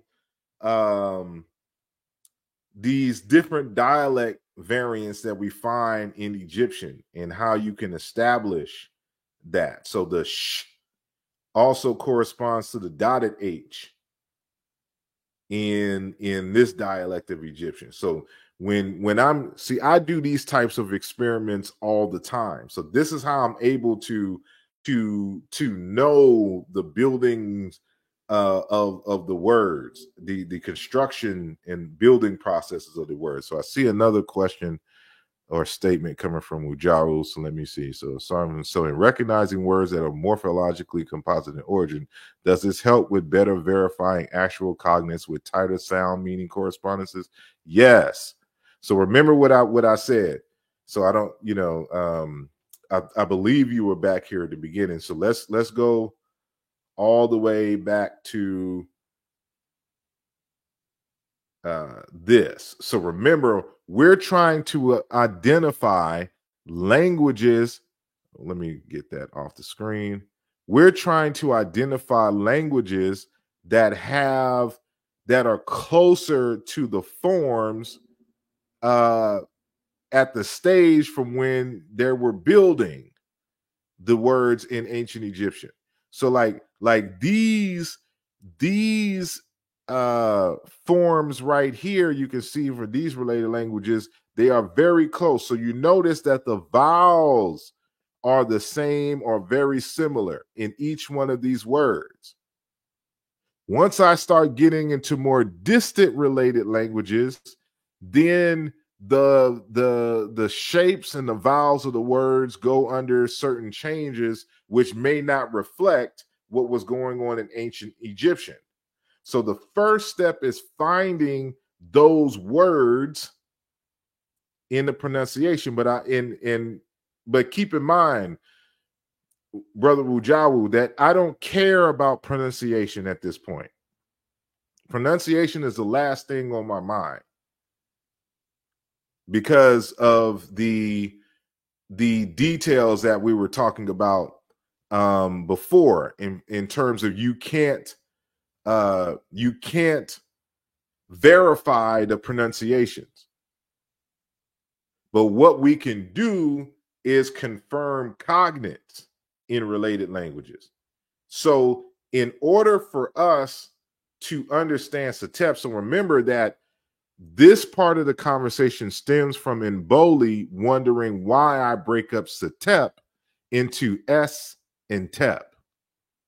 So I'm showing you why I do that. So whether it helps you specifically in terms of pronunciation is a totally different conversation. This aspect of the argument was injected by Mboli himself. So Facebook doesn't allow for a great presentation on the Facebook post. So the only way I can accurately respond to that challenge is through the video like this. Because as I stated, when you're doing etymological work, it involves all 6 of these areas of focus. So I have to do a phonological set of experiments, a morphological set of experiments, a semantics pragmatic set of experiments. I have to go and read the text to see how it is used in text. I got to go read literature and see how the word is used amongst the people in related languages. I have to study the culture and understand the cultures being involved. And I have to understand the history of what's going on. That takes a lot of work, and to try to do that in a Facebook post is impossible, right? So let's continue, right? So I also, so remember a second question he asks again is, how do I know all of this stuff? And I'm showing you the steps on how I know all of this stuff, right? So this here shows you that the ancient Egyptian languages have words that have phonetically changed and the syllables are inversed. So this rebi, meaning to love, desire, wish for, to long for, is the same word as mer, to wish, to love, to covet, to desire. This ribbit, meaning cow, is the same word as merit, meaning cow or black cow. The rib, meaning chisel, is the same word as mer, chisel. There are 2 different languages, 2 different dialects that are speaking in ancient Egyptian. And this is evidence of this, right? Ribiyet, servant. Meru, servants, underlings. Right? So this is consistent. I'm showing patterns here. So I know for a fact when I'm doing comparative work in other languages, if I am comparing words that have a MR consonant sequence, hold on. Yes, I'm on another. So is it not showing?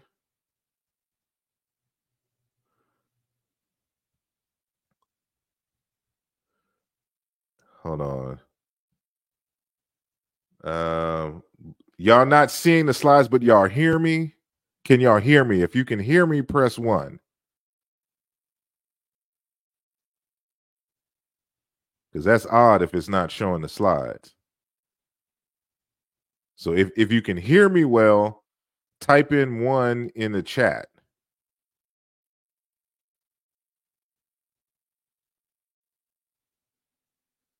All right. So let me see what's going on here.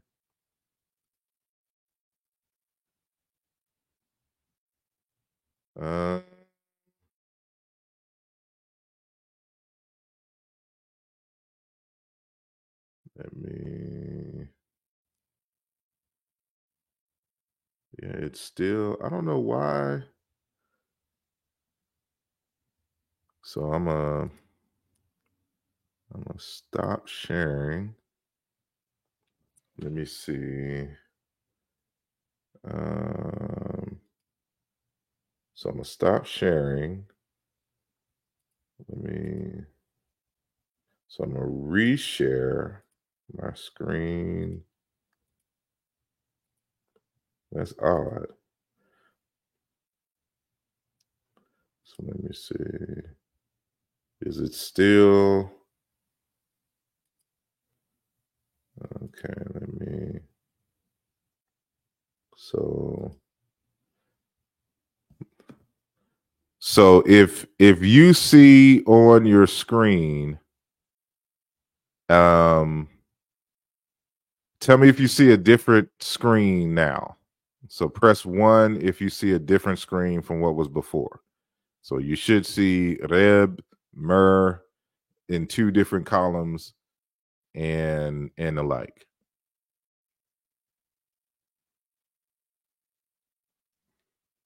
And I know there's a time delay, so I'm gonna wait a second.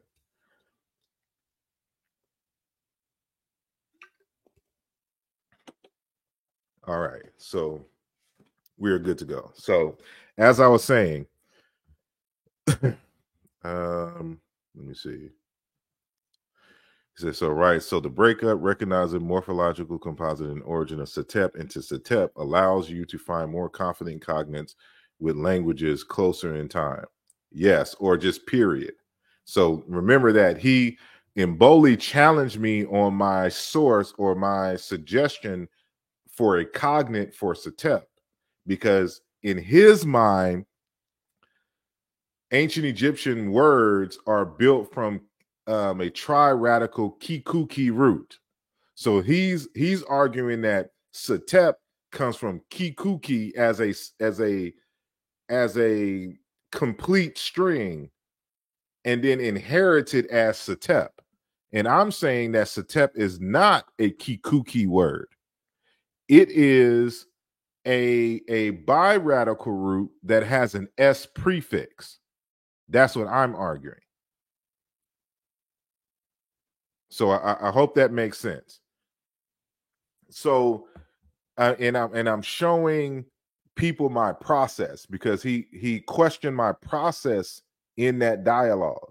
So I'm just going through answering questions that he brought up in our quasi debate on this subject. So I hope that makes sense. So as you can see, and this is in the document as well, that these definitely belong to 2 different languages that either remain separate languages in the Nile Valley, or one of the languages borrowed the other languages doublets. So this is how you can tell the interaction between groups is doublets in the language. And you cannot make an argument that this is simply the result of internal sound change, because the whole syllables are reversed in each one of the words. So this had to come from a different language altogether. All right.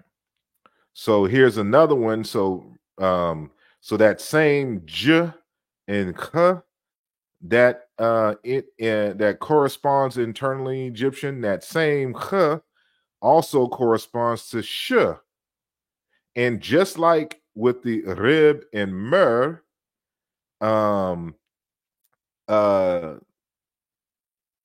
words that we see in this table here, notice that these are also the same words, slightly different pronunciation, and the syllables are inversed. Again, signs of totally different languages that have converged on the now. Right. So now I always bring up this text here. This is Frank Camerzel text, Old Egyptian and Pre-Old Egyptian, Tracing Linguistic Diversity in Archaic Egypt and the Creation of the Egyptian Language. And what he talks about here is a strategy that I've used independent of him, and others have come to the conclusion to use when establishing regular sound meaning correspondences. So we're going to skip the first 3 here, and we're just going to read this paragraph here, this third paragraph. So he says, you know, for example, when we're discussing Indo-European and ancient Egyptian, for example, in either system, there is a similar group of semantically distinct lexemes which share the same phonological shape of matching groups of phonologically distinct lexemes having the same meaning. So, for example, roots of the consonantal shape ML serve to express the semantic concepts of black, to sing, and weak in Indo-European as well as in Egyptian.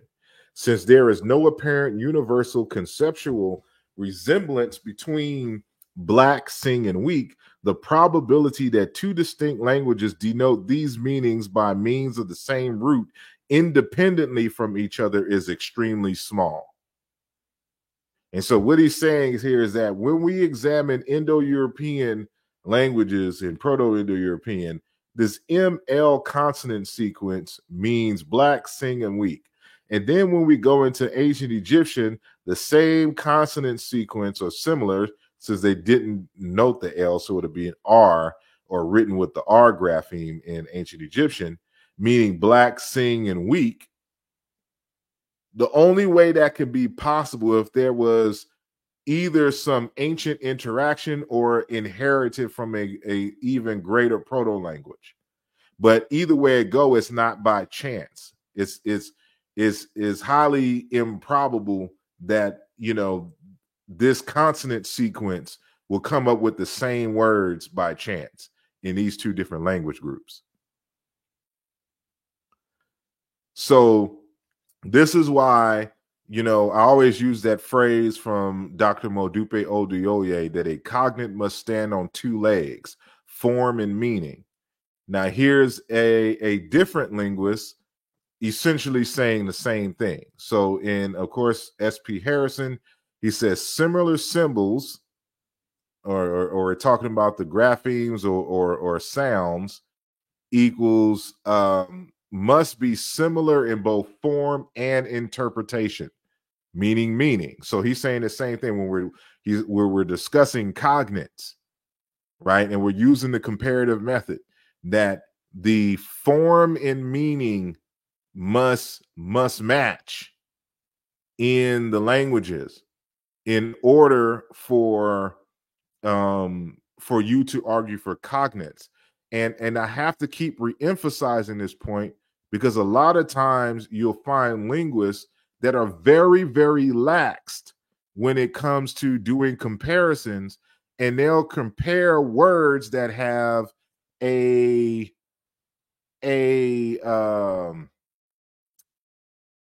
they'll find words that have a wide semantic range of meanings and then compare it to something that is very narrow and specific. And it doesn't instill confidence that that the word itself, that these two words or more are cognates within the related languages. All right, now so it becomes, in other words, this is the point where the comparative method becomes unreliable because you can make anything seem related, right? And so hold on one as I answer this question in the chat.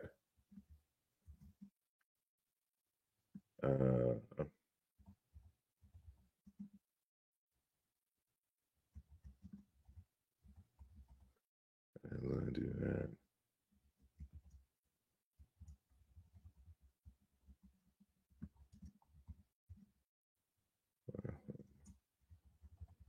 And I don't know why we have to answer this question every single time someone tries to come in my chat. But Chicam is just the word Kemet. Chicam is how you would say the word Kemet in the modern Bantu language of Chiluba. Except the suffix T in ancient Egyptian is prefixed in many Bantu languages, most Bantu languages. And so it's either ki, chi, or chi, as you see here, like in a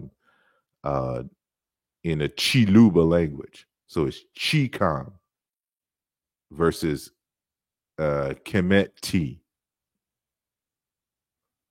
So it's a very simple concept to understand. We're just replacing the word Kemet with Chicam and referring to the ancient Egyptian language because they didn't say Egyptian.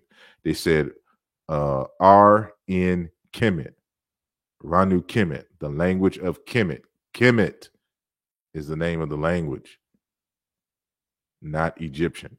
So, it's not that hard to grasp. Okay, so let's continue. So, more discussions on the the composite and breaking up of words, in essence. So we're continuing on this notion of the comparative method and how to use it, right? So it states here, and this again, S.P. Harrison on the limits of the comparative method. The comparative historical linguists have been rather more careful in stipulating what it means for linguistic symbols to be similar in form. Observe first that the similarity of form must be a complete similarity. Put rather brutally, if the front halves of two forms are similar, but the back halves aren't, then the forms are not similar. So this is would appear to agree with Mboli. So when if I'm looking at languages and I see the word if I see the word satep meaning to choose in ancient Egyptian, and then I propose a word which is like sungu or sunga, meaning to be to choose, like with Chiluba. What Mboli would say is that, well, the ancient Egyptian has a 3 consonant root, so we need to be matching with the full form. And I'm saying that no, you do not, because one of the aspects of the root itself is a grammatical morpheme. So you're matching the roots of the word, right? So let's continue. In practice, we observe, so notice he said, in practice, we observe this condition by segmenting each form into its component segmental or autosegmental parts. So if it can be broken down, you don't need to do the whole form. You break it down into its component parts and you do the comparison based on the components. And so he says, and then mapping the segmented forms into a set of correspondences between a part or parts of one form and a part or parts possibly nil of the other. So possibly nil. So that means in the other languages, other parts of the form may not exist or may drop or may be in another form. But if the word itself can be segmented, you compare them based on the segments. So this notion that I have to compare, that I have to find a word that looks like satep in its complete form is not how it's done. And I've never come across a text that required that. And that's not how they do it in Indo-European. Right? So we need not go into the mechanics of the segmentation process. The problem of the similarity of sign forms then reduces to the problem of similarity of objects in a correspondence relation. And that is and that, as we shall soon see, is not a problem at all. But anyway, right? So I had to put this in here to let y'all know what the text say. What's the standard method? What's the standard methodological process? Right? So, and then we have Lyle Campbell in his text of his historical linguistics and introduction that adds some nuance to this conversation, right? And it looks like I may have froze. Did I freeze? Let me see. Am I still here?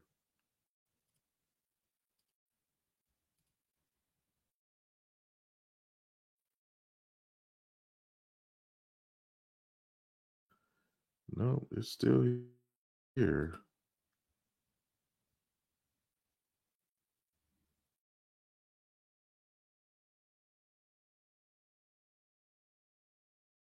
It looks like Yeah, because it looks like it's going in and out. So um hold on. It says no, you're good. Okay. So I'm gonna go back. See, my backup computer is like the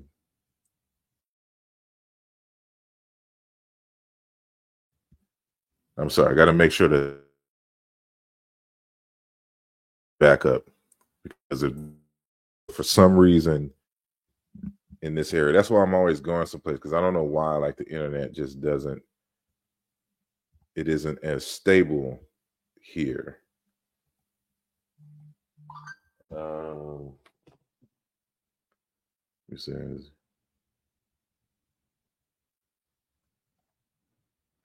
and hold on, I'm still trying to see. I may have to go in on the phone. So let me tap into the phone real quick. And let's go to.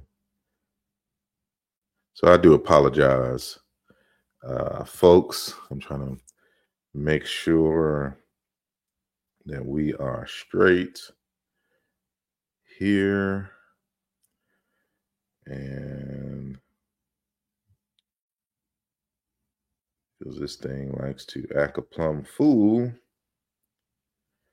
And it looks like the other one is coming in.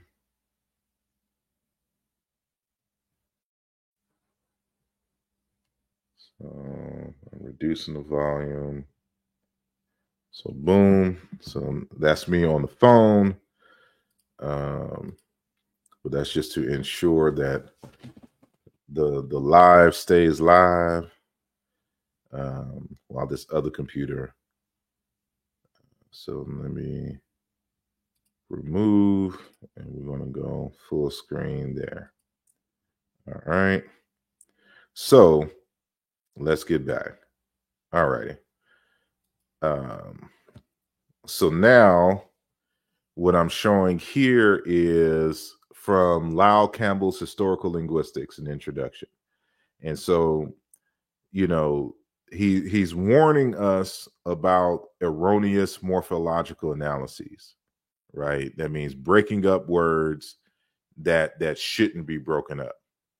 And I'm very aware of that. So I don't break up words in which I don't have evidence that it can be broken up or segmented into different parts. So he warns us, and he states, starting on page 108, and this was an issue with Greenberg, right? He says where compared words are analyzed as being composed of more than one morpheme, it is necessary to show that the segmented morphemes, roots, and affixes in fact exist in the grammatical system. Unfortunately, unmotivated morphological segmentation is found frequently in proposals of remote relationship. Often a morpheme boundary is inserted in forms where none is justified, as for example, the arbitrarily segmented tenebo machete as baxita, a loan word from Spanish machete, as mentioned above, which contains no morpheme boundary, but rather is a single morpheme. So this is an example like the word machete, when borrowed in the Tenebo language, they pronounced it bashiti or bashita or bachita, right? And so this false morphological segmentation makes the form appear more similar to other forms cited as putative cognates, right? And so uh this is why we have to be careful with the segmentation of words. So that's why, like, for example, like, looking at this word here in Egyptian, khim, meaning a relic or shrine or a sanctuary. this, once the W is added for abstractness, it becomes sacred images. And one could argue that it's really kind of like, either it could be sacred images in the context. Remember, they didn't have photos back then. So you're not talking about photography or video. You're talking about fetishes, idols, wood carvings, stone carvings, those things that you would put in a sanctuary, or it's a relic, it's a divine relic. It's any kind of carvings that are dealing with anything that's spiritual per se, right? And so, but when you see this S prefix, it becomes co-images, and that H and Sh interchange, and it becomes Sashimu or Shishimwa, statue, image, likeness. Now, what's interesting about this is that in this dialect, we can follow the root all the way to the biconsonantal root. So another morpheme is added, it becomes triconsonantal. Another morpheme is added, it becomes four consonantal, quad consonantal. But in this dialect, that borrowed from this dialect, we can tell, because this dialect you don't find the form of chim. So this shimu is purely a borrowing from, and the equivalent of the root of the word here is majambu, tomb, shrine, a small house in which offerings made to the spirits of the deceased, known as bakishi, are placed in Chiluba Bantu. Right? And we have regular sound meaning correspondences to back this up, which I won't deal with here at this moment. Right? And so this is why, so if I just started off with Sakimu, someone would say, well, it has to meet the whole form. Not necessarily, because you're dealing with cognate. So this is a derived form from this root. And so we see if we can build the same word in both Egyptian and Chiluba, or whatever word or whatever language that we are comparing today, right? So in that same, so remember, as he says here, S.P. Harrison, if the front halves of two forms are similar, but the back halves aren't, then the forms are not similar. In practice, we observe this condition by segmenting each form into its component, segmental or autosegmental parts, and then mapping the segmented forms into a set of correspondences between a part or parts of one form and a part or parts, possibly nil, of the other, and nil being possibly non-existent, right? So we see this when we're comparing the word dua. We say dua, but it's really like dawara, because this is, the W is a consonant, it's a semi-consonant and semi-vowel, right? Duwaru, to praise, to worship, to adore, to enjoy, to appreciate. This coincides with Kikongo, Samba, to pray, to entreat, supplicate, to worship. Sambu, prayer, supplication, worship. Sambidi, to invoke, to adore, to pray. Right? And this segment here that I don't have highlighted is a known verbal suffix in ancient Egyptian that was active, which would correspond to this D. So the full form here would be sambidi, to invoke, to adore, to pray. But the root is samba, which is this DW here. And the W interchanges and corresponds with both M as in Mary and B as in boy in ancient Egyptian, right? And we can do this for duaru, to rise early. It's sambila, to climb, ascend, to get up, to go up or to a roof, mount, jump, etc., etc. And then we have duwaru, duwarawa, a divine essence. So notice that this verb here is now nominalized by the W suffix. So it's a divine essence. But in Kikongo, it's Simbi, spirit, ancestral being, Kisimbi. In Zambi, divine, divinity, God. Right? But it's missing this, or it could be this turned into I, because R and L it also turns into I. So that's a possibility on this root here, why this isn't a verb. Because if it was a verb form, it would end in A. But since this is I in kind of an agent, you know, it could be possible that this nasalized uvulatrial turns into an I. But because it's an agent form, that's why that I, because this could be a Nisbe, a so-called Nisbe, right? But let's go. Duat, a plant, and in in Kikongo, Luansambi and Sambi is a particular plant. And then we have Duwarit, netherworld, nether chamber or crypt, which is Ziami, grave or tomb, or Zumbua, a cemetery, right? So it's consistent. So you notice that the root, and that's why I have the sound correspondences over here, essentially for the most part in this series corresponds to D and W, but it's consistent throughout the lexicon. It's not just, a one-off word. So what I was telling our good brother Obam and others who join into the conversation is that I would like to see in your language, you do this.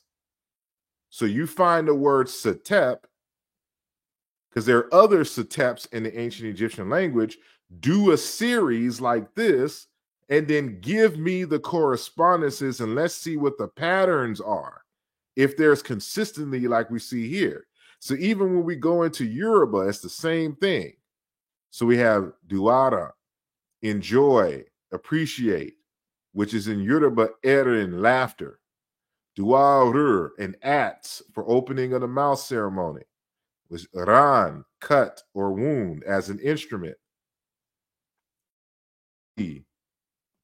Divine beings. Yoruba, Iran, apparition, which is a ghost or a spirit. Irun, sacred beings. Irun Male, sacred beings of the earth. So you can see the correspondence of the D with R, Egyptian D with Yoruba R, Chicam or Egyptian W with Yoruba N. And to show you my how I do experiments, once I start knowing the sound interchanges, I see if I can do the same thing with a different. I replace for example, so as I stated before, the W corresponds in interchanges with M and B as in boy. So a good experiment to see if the RN consonant sequence in Yoruba is consistent with the DW is to look for words with DM, right? So we do just that. And so we have in Chicam, DM, word or dam. We're just going to say dam. We're going to give it a fake vocalization of dam, right? Meaning worm. And we have in Yoruba, aran, worms in man or beast. And it doesn't look like my thing is changing again. So let me, I don't know what's up and why it freezes. So I'm going to stop and then reshare. So this is something new on why it's. So I'm looking on my phone on the other thing that I'm logged into, and it's not. So the sharing feature. So there we go. So yeah, it's acting real slow. I don't know what it is. So now we can see here. So notice in this one, the DM for worm and aran, worms in a man. And notice how tight I'm keeping the semantic correspondences. Dam, to pronounce a name, to mention by name. Iren, conversation. Ran, communicate as to command. Ranti, to remember.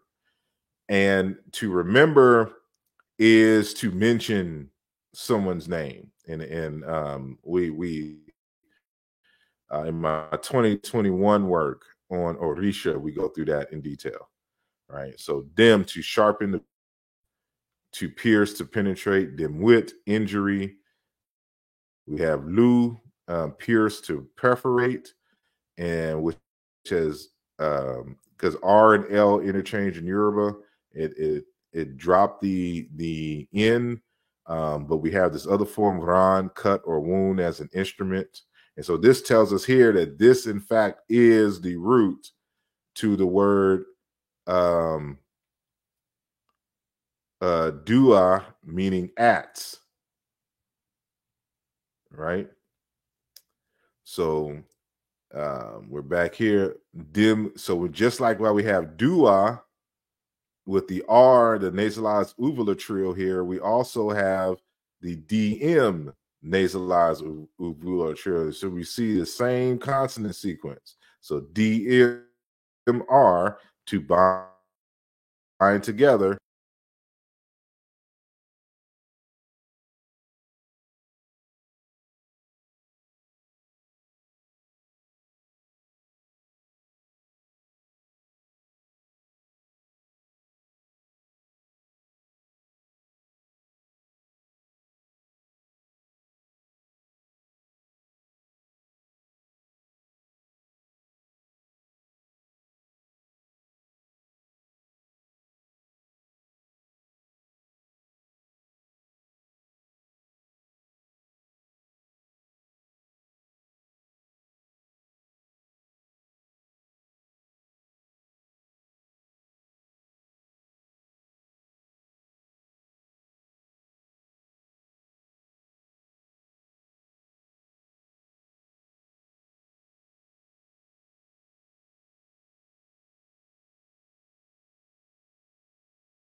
Peace and blessings. Hopefully, y'all can hear me. I'm on the phone right now trying to, again, I don't know what it is. Again, the internet, uh, the signal comes in and out, so it just dropped me out of the live. So so I'm coming back, and boom, I'm adding myself on stage. So y'all see me, here we go, and hopefully it's not double. Hopefully it's not giving any feedback. I can't hear. So I'm going to mute this mic. Double or giving any feedback. I can't hear. So I'm going to mute this mic. And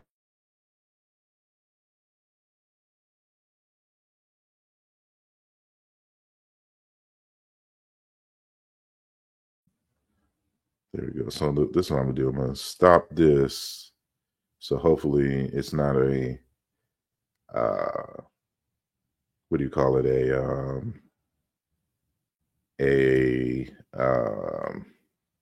A memory issue. So let me know if y'all can hear me now. So I'm speaking not from my phone, but from my laptop. And so if you can hear me, press 1. And then let me share my screen. So do the entire screen.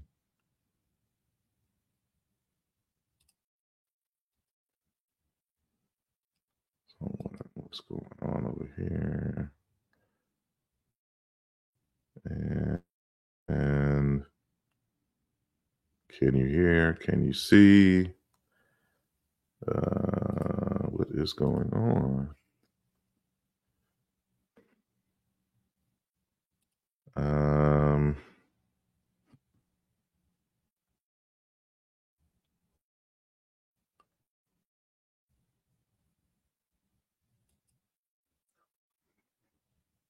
Let me do this. So I don't know what's going on.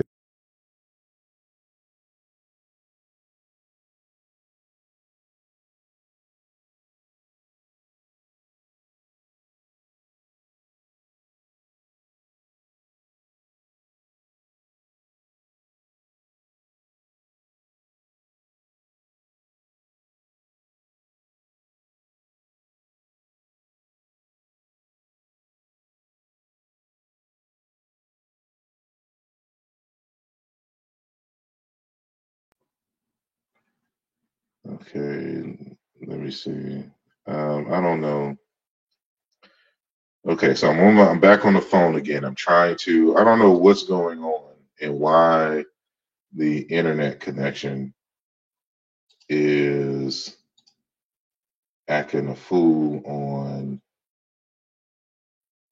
this on this computer here. It's making no sense. So this is what I'm going to do. I'm going to start. Let me make sure that I save this. I'm going to start this computer over, and what I'm going to do is let me go there, blank as copy. So if you want to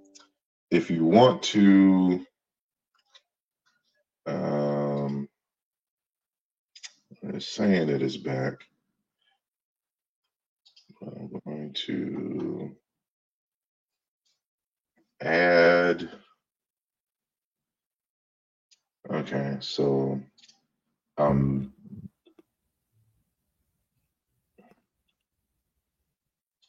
boom, add that. Let me mute. Let me do that. Let me mute. Let me do that. Okay. Mute.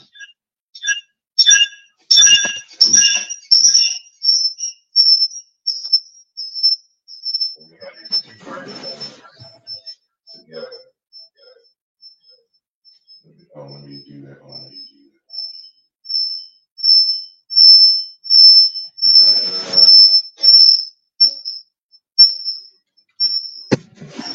Hold on.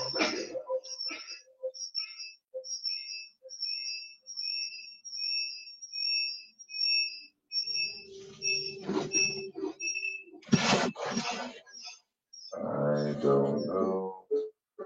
Yeah, I hear the feedback. It's because I have the phone mic and then I have the separate mic. It's because I have the phone mic and then I have separate mic.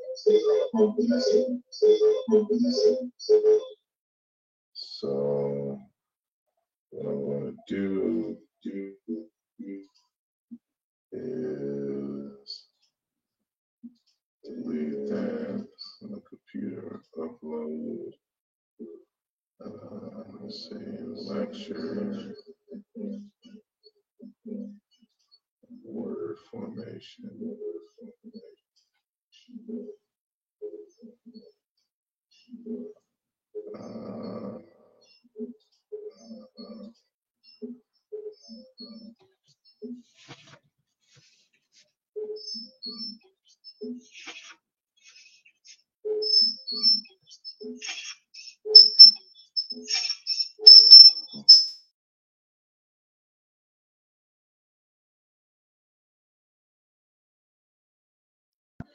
I'm uploading the presentation to the screen, and I'm just going to work it from the phone and restart the laptop.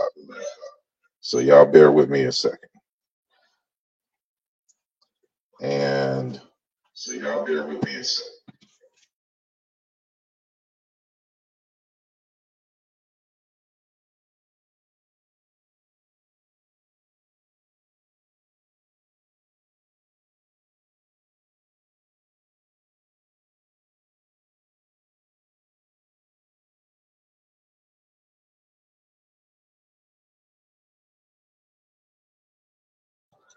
I just put the link in to join the conversation while we wait on this technical issue to be dealt with.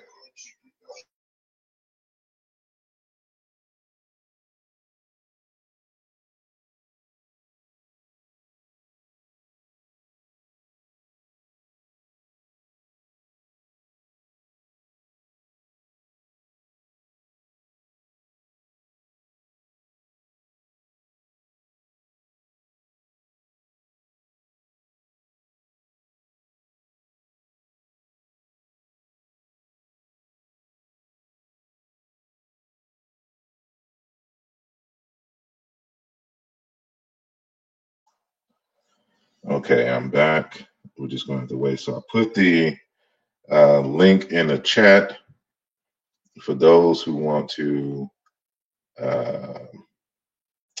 join the conversation while we wait. So it's going to be a second while I restart because I don't know what's going on with because and I know it's the internet connection because I have the PC that is acting up as well as the laptop, and they're both the internet is not working on both, and so I'm restarting both computers, and we'll just see what happens because it was taking too long even to upload that other presentation. So if you have any questions that I can answer in the interim, please let me know.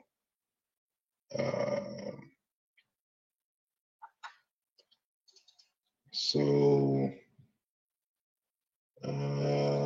let me go on to StreamYard and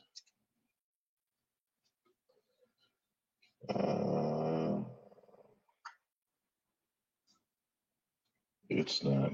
Let's see, I may have to do a part 2 to this, which I did not want to do because I didn't get to the point.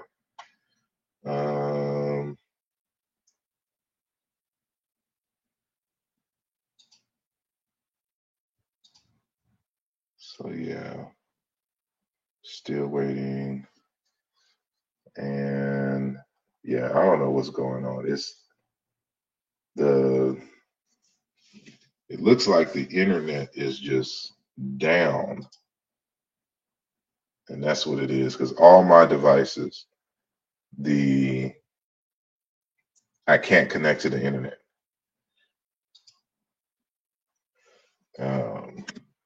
So, hopefully, if it doesn't come back on in the next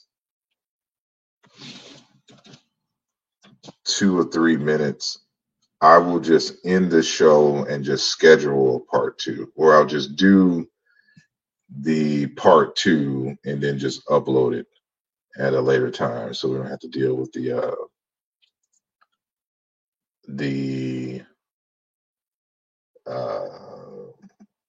internet issues. And so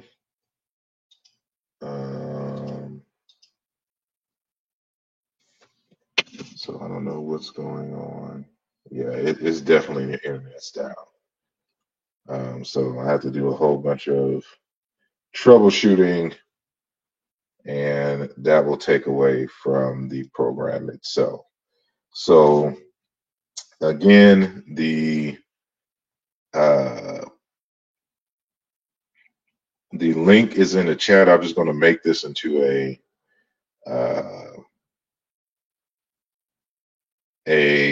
open forum. So we have a little time on the phone. And so if anybody got any questions or whatnot about what was said so far, at least, let me know. And so I'm going to do a part 2, but it obviously won't be tonight. And it's 11:43 Eastern time anyway. So I have some time. So if anybody has any questions, then let me know. And I'll try my best to answer them as best as I can on the phone. And if not, then I'll probably do the part 2 tomorrow and upload it tomorrow evening. So yeah, I don't know what is up with this, because we're almost finished with the first part of the presentation. So yeah, actually we was on the last few slides.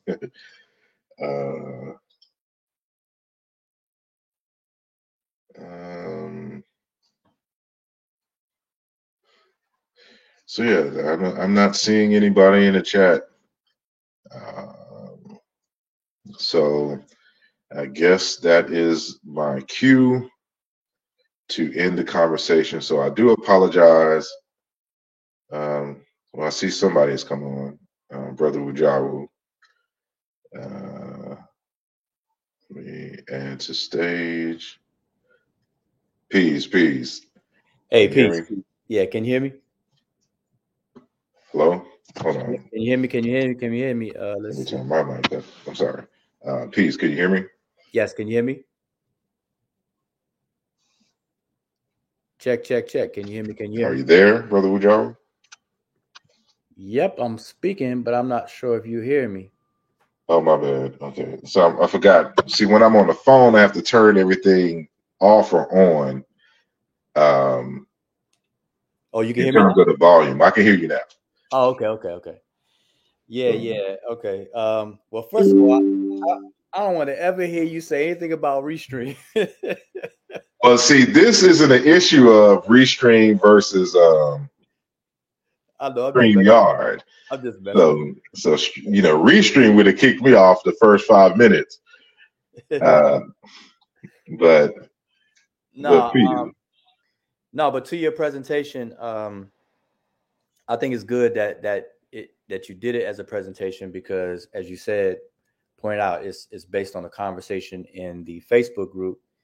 And so by you showing those examples, it gives more insight on what you were saying in the group. So I really didn't have any questions, but I was hoping that you led up to, and maybe you were about to, hoping that you were led up to the tighter cognates that you found by acknowledging the morphologically composite in origin words. The fact, recognizing that these words may be morphologically composite in their origin, and then doing the cognate test by that way, and seeing what cognates that you were able to come up with to then propose some possible vocalizations and things like that.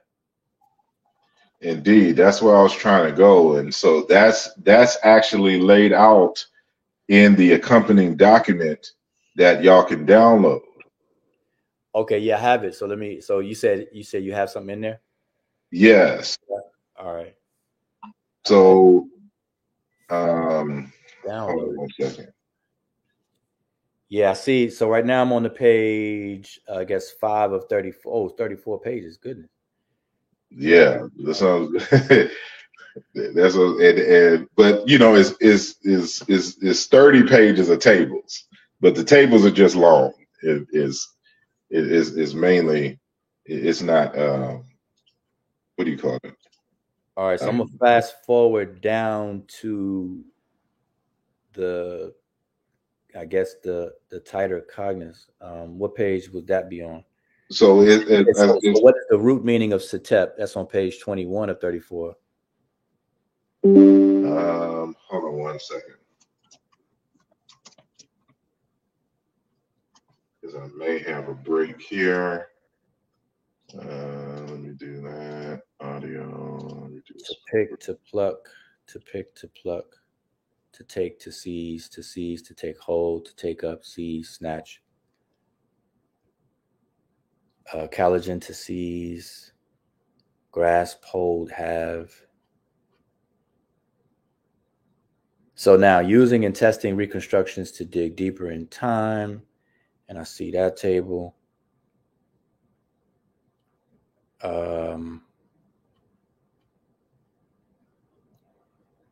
Three consonantal roots. All right, so I think you kind of went over that. And then the example. Hausa. Yeah, I think that's what you were about to go into. You were about to go into, if you can still hear me, you were about to go into before, like the next slide that I saw, the last slide I saw you showed up was something about Hausa, how to recognize borrowing or something like that. And if you're speaking, I can't hear you anymore. I don't know if everybody can hear me. Check, testing 1 2. Microphone check. 1 2 1 2. So sorry if you're talking, I can't hear you, and if you're talking, I'm probably talking over you. But I don't know if anybody else can hear me.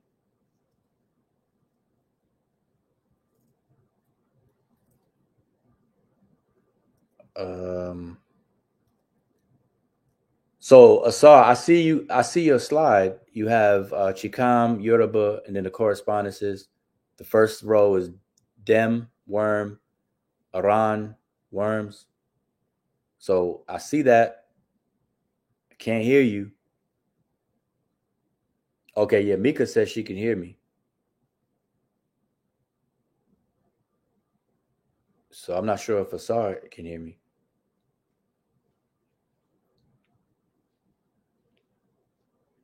Okay, so yeah, they're saying they can't hear you, Asar, and I can't hear you either. So I'm not even sure if you're talking or you're trying to sort out something. Okay, so I'm back on my phone. Okay, you can hear me now, right? Yeah, I can hear you now. So it's this internet. It just kicked me out, and it's slow once again. And I don't know what's going on and why. So you want to continue? I see your slide. Or you think you're gonna continue? It's frozen because I'm kicked out of StreamYard. You know, okay. So I don't know why it's still sharing. Well, so now I guess it fixed itself. Okay. So yeah, I mean, if you have the document, we could just you could share, and I could just kind of go. Oh, share it in StreamYard? Yeah, and I'll pull up your screen and make it full screen so we can see. Okay. All right. Let me share my screen. See what happens. So I'll do something more formal and organized again for part 2 with this. But just to go to, because it's a bunch I have to go into beforehand that you see me setting up. But Is so can you the see it? summary starts on page 21. Okay. I'm sharing it, so I don't know if you can see it. Put it on stage. Is it?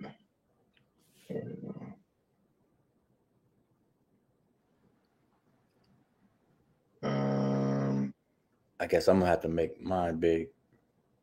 Hold on.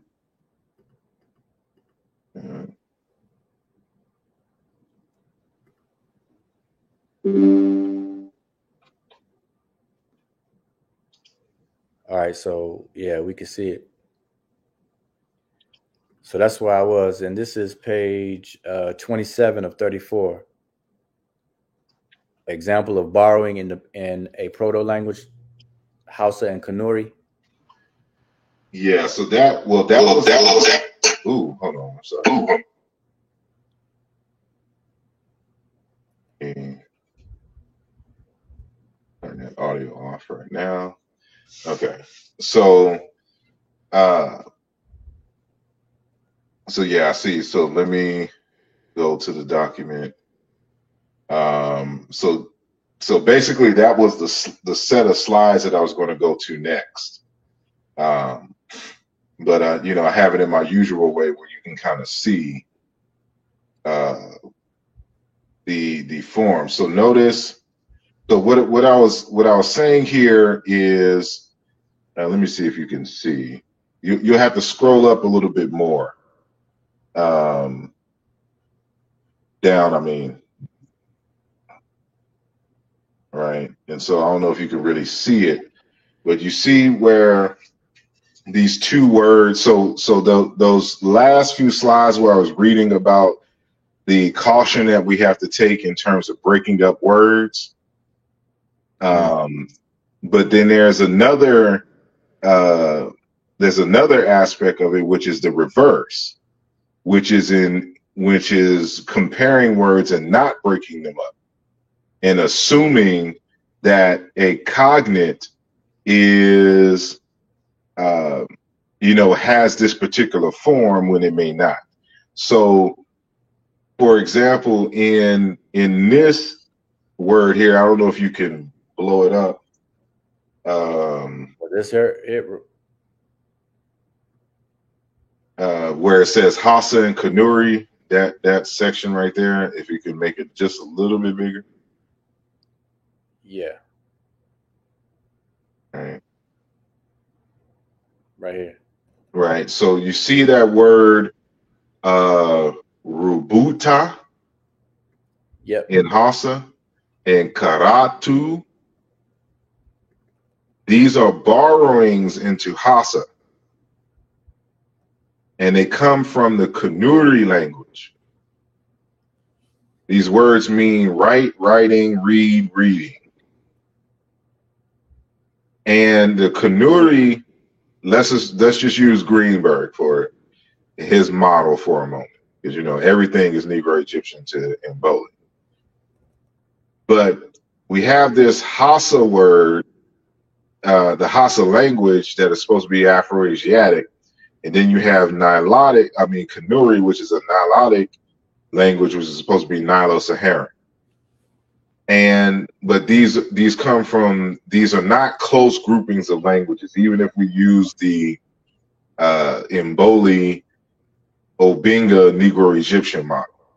And so the Kanuri forms is broken up into two segments. The root, for example, the first word is revo, and then t, and then for write, writing, and then the second word is kera, t. And so, as I note there, the t is that's a schwa, and not like an e or e. So it's almost like a. So the t suffix in Kanuri is a grammatical feature that forms verbal nouns from verbs. The fact that this feature is absent in Hausa, but the morpheme is present in the example cited, indicates for us that these terms are in fact loans in Hausa. For if Hausa becomes a proto-language of some future languages, they will inherit these forms as triconsonantal words or tri-radical words and give the impression that Hausa has a consonant-vowel roots if we did not have our modern recordings of these other languages. So let's look at this from the standpoint of Mboli. Mboli, let's say he wasn't, because Kanuri he doesn't use in any of his examinations. So to our knowledge, Mboli doesn't know anything about Kanuri, right? And if he just if there were some other languages that were around, he would say that Hausa Rubuta is a Kikuki word. And Hausa inherit this Kikuki word. Let's just say there's a somewhat equivalent word in ancient Egyptian. So this is all hypothetical, but just to make the point. Mboli would say that we can use Hausa for vocalizing the ancient Egyptian, and that Rubuta is a true cognate of some form that you find in Egyptian, because Egyptian wouldn't have the vowels, and the words would just be given to us with the consonants. So it would just come to us as RVT, or probably either RPT or RBT, because we don't know if ancient Egyptian had the V as in Victor sound, right? Mm-hmm. And so notice that revolta sounds different than rubuta. So the vowels have changed. Mm-hmm. Same thing in karatu versus kiratu. So you wouldn't even be able to get an accurate pronunciation. Let's say, for example, that the Kanuri didn't write out their vowels, and so let's do a different. So let's just say that we knew that the Hausa form is, if we're using Negro Egyptian, we'll say that it's related to Kanuri, and so Hausa gives us the pronunciation, and Mboli would say, see, it was really Ru, Bu, Ta, as far as the pronunciation for the first word, and that the second one was Karatu because of Hausa. But that's, as we can see, this is clearly not the case. And so if Kanuri had a writing system, an ancient writing system or whatnot, and we didn't speak this language, they didn't speak this language today, but all we had was the consonants in sequence, there will be no way to verify that the Hausa form is the exact same as the Kanuri form. Mm. And we would be wrong in the pronunciation. You see what I'm saying here? So this is what I'm highlighting. So we're dealing with multiple things here. So we have this fact that if Kanuri did not have the vowels in it, and it was a written language, and it no longer existed, but we had Hausa that had this word. Mboli would say this is a Kikuki word instead of a Kikwe or a Kekui word with a te suffix. You say, why would you break down this word into a te with a te suffix? Okay, I see that. But here's a question now. Wouldn't there be a need to have more than just, I know you were doing all hypotheticals, but wouldn't there be a need to have more than just two? So Exactly. So that you would have to have because we can't absolutely verify, the vocalization. I think we all know that it's just pretty much the best guess. But even in that, in there a principle of majority? Like we're gonna go with the majority. Yeah. So in that instance, it would be a situation where this is why we would have to find, like, if the Kanuri language was in the same boat as ancient Egyptian, we need to find the languages that are closest to Kanuri. Because Hausa, if again, with the Negro Egyptian model, all African languages are related. So that tells us nothing. But it would be clear that Hausa is a more distant related language to Kanuri than the languages around Kanuri. So if we wanted to deal with the vocalization, we would deal with we would have to look at the languages around Kanuri, or ones that even travel, but is clear that these are closely related languages. So proximity matters when trying to at least have the best educated guesses for vocalization. So proximity is a yeah. It's not the sole thing that you would rely on, but it's very important. Yeah. And so in the second part of this is, so now, okay, so now you can scroll up a little bit and you can kind of see the graphic that I was showing. So imagine Hausa is the proto-language to some future dialects that turn into languages. And they inherited, so the borrowing would be in the proto-language, then all the daughter languages of Hausa would inherit these forms of the words here. But you notice that they inherited the borrowed word that fossilized a grammatical morpheme. Right. Oops. So, but what?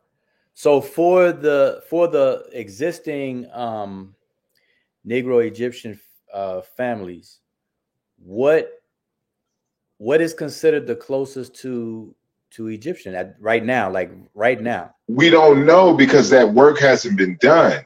So this is what I'm saying. Vocalization is important. Mboli is providing a good first step, but we are so far removed from getting to the vocalization, because especially with using Negro Egyptian as a model, because we haven't done any serious subgrouping yet. So basically, okay, so because we don't know how close Hausa is to Egyptian. Hausa, even though it is a Bere language, it could belong to a totally different branch. It could be a sub of it could be a member of a sub branch of a larger branch that is parallel to the branch that houses ancient Egyptian, Middle Egyptian, for example. So basically, the vocalization, like you said, the first step, but it's kind of it's premature. Yeah, that's all I say. It's kind of premature. So basically, the preferred thing to do would be to take Negro Egyptian as is, and then start to further elaborate the detailed families within it, because we're good on the overview of all the registers, but now we got to kind of do a deeper dive into the smaller families. Is that what you're? Or the sub branches, not necessarily families, but it could be, individual families inside. But right now it's just one group of, because again, I'm not trying to be an ass when I'm making these challenges, but when Mboli says that all African languages are Negro Egyptian, that is telling us something that is telling us nothing. I mean, it wouldn't be as useful. Like, it's not useful. It's telling us nothing, because all human languages are related, because all human languages derive out of the first group of humans that left the planet. We can all trace back to a single mother, single, saying father genetically, And we know that we've had the ability and been speaking for hundreds of thousands of years. So it's only logical that all languages are related. So by saying all languages are related, or all African languages at minimum are related, it ultimately tells us nothing is nothing we can do with that. Right. So that's what I'm saying. So at this point, so let's say the 14 languages that are in Boli's 2010. So at taking those 14 languages and then basically kind of do a proximity deeper dive to establish proximities. Yeah, so it doesn't necessarily have to be physical proximity. I didn't mean physical either. I'm talking about proximity in terms of the division, basically how close, something is closer than something else based on the splitting of the pre-dialectical parent down to what it inherited as a daughter, all of that.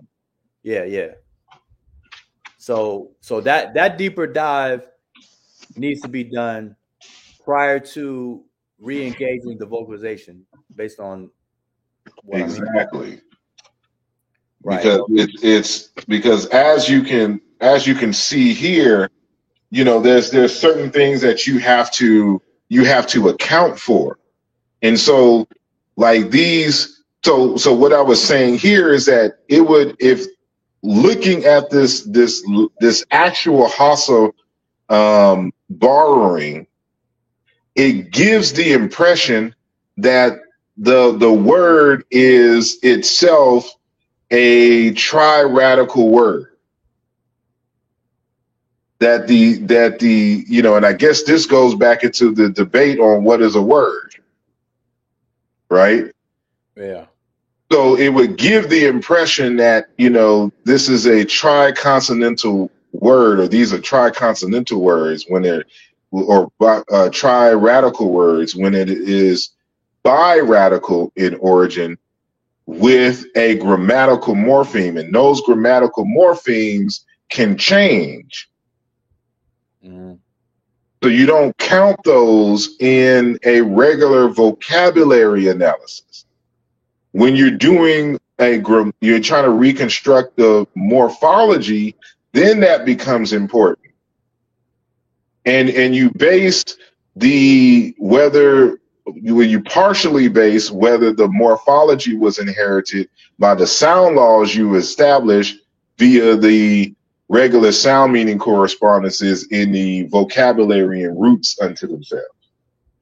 And so that's what was being said in the hold on, this may go out for a second. Can you still hear me? You there? Yeah, I can hear you. Okay. Yeah. So basically that's what you're suggesting in the group is that basically kind of pause on going down the vocalization route and basically kind of focus on the proximity work.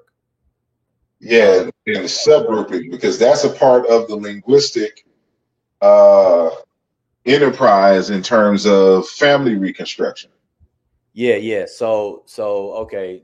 So now you got to get down to like the diagram you showed earlier, where you see those Sweden and Danish words are very tight, because now you're dealing with independent languages that are that's as far down as you can go down a tree, because those are languages. So the same thing has to happen with Negro Egyptian. Exactly. So we don't go necessarily we go there with the hope that we can find it, but not necessarily that we would, because all of those languages could have died out as a result of history. Because I know a number of languages have died out in Sudan as a result of Islam and Arab culturation. Right. And I know a few individuals, brothers out of the Sudan, who they can speak English, but their first language is Arabic.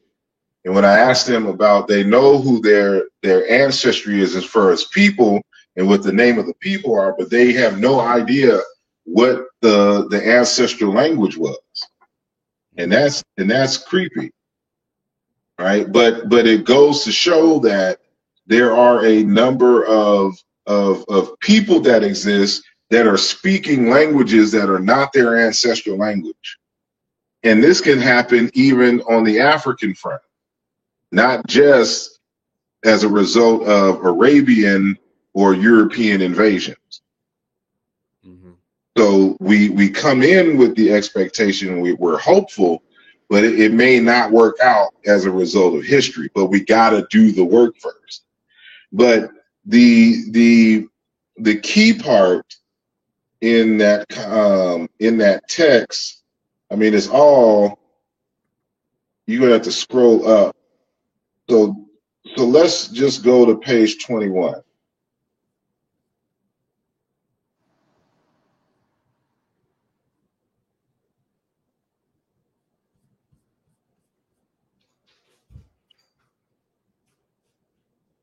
Okay, I went too far. All right, there we go. Right. So you're going to go to the bottom of page 21 because that table is just the beginning. I mean, that's the end of a continuous table from the previous page. So, right. What is the root meaning of Setep? Yeah. So I'm just giving a summary here. Right. So the first set of words here is just to set up the semantics. So it's possible that this is a word that is genetically related to the word, but I haven't gone through that rabbit hole to see. I'm just doing this for semantics purposes. So you see with the first word, the chirewa, to take up, to seize, to snatch, to don a garment, to rob, to steal. You replace the W with the I suffix, and now you have the word select, sort out, pick out. Right? And a variant of that word where the nasalized uvular trill is now fully nasal is to distinguish, to be distinguished. And then you see the S prefix, the chini, to be distinguished, to distinguish oneself, to refrain from. And so I put in the parentheses or the brackets here for semantics. Look at the word Janesh, meaning to choose and to distinguish. So you're seeing this variety. When you're saying to choose something, it's to distinguish between. Mm-hmm. Right. So I'm distinguishing my choice regarding Democrats versus Republicans in the upcoming presidential debate. Right. So we have in Sumerian the word dab, meaning to seize, to take, to hold, to bind, to choose by ecstasy, which is basically divination. Right. And then the direct, well, both of these words are direct cognates, just different pronunciation. That's kind of explained up above as well. But you have zag, sag, zang, sang, to choose, chosen, right? And so we look at ancient Egyptian, and I show that there is an interchange and an internal correspondence between S and T in ancient Egyptian. So that's part of the tables that you'll see up at the top, right? So you have this word here, sep-e, meaning take and seize, and then shesep. The sh is a prefix on that root, meaning seize, hold, grasp, take possession, accept, and receive. And then we have sep dotted H, the pahi, however you want to pronounce it, to attain. Sep-er, to bring. The point of this is showing that throughout all of these words, they have the same central meaning to hand, to grab, to take something. And with different prefixes and different suffixes to the root, we have these different nuances in the meaning. And then we have the syllabic inverse, for example. And so instead of like Chebda, because there's a B and P interchange in ancient Egyptian. And I don't know if you, so we're going to hold that. We're going to come back to 21. All right, so I want you to go all the way up to page 2 of the document.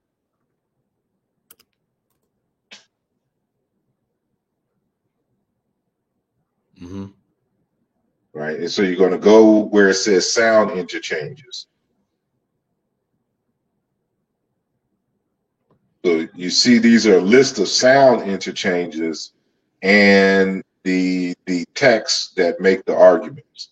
So you see Mboli here, you'll see Imhotep, you'll see Obinga, you'll see Allen, that's James P. Allen, and then Puce, Carlson Puce, who I mentioned earlier. So you see these interchanges. So notice that B alternates with W in the New Kingdom. And I argue that this also is true for Middle Egyptian as well. B alternates with P. This also is for Middle Egyptian as well. But these are the sources that argue for New Kingdom. So you'll see R and N, M and B in Mboli 2010, page 281, etc., right? J and W, F and P, right? Ch and Sh. I deal with these in these two works, and of course the latest work. The Ch alternates with this other Ch, right? So knowing, you have to know the interchanges in the languages, and if you scroll down a little bit, you can see the Sumerian interchanges as well. We won't go through that. I'll go through that in the document. So now you got to go scroll back to page 21. So now I'm doing you like we used to do in the Hebrew Israelites.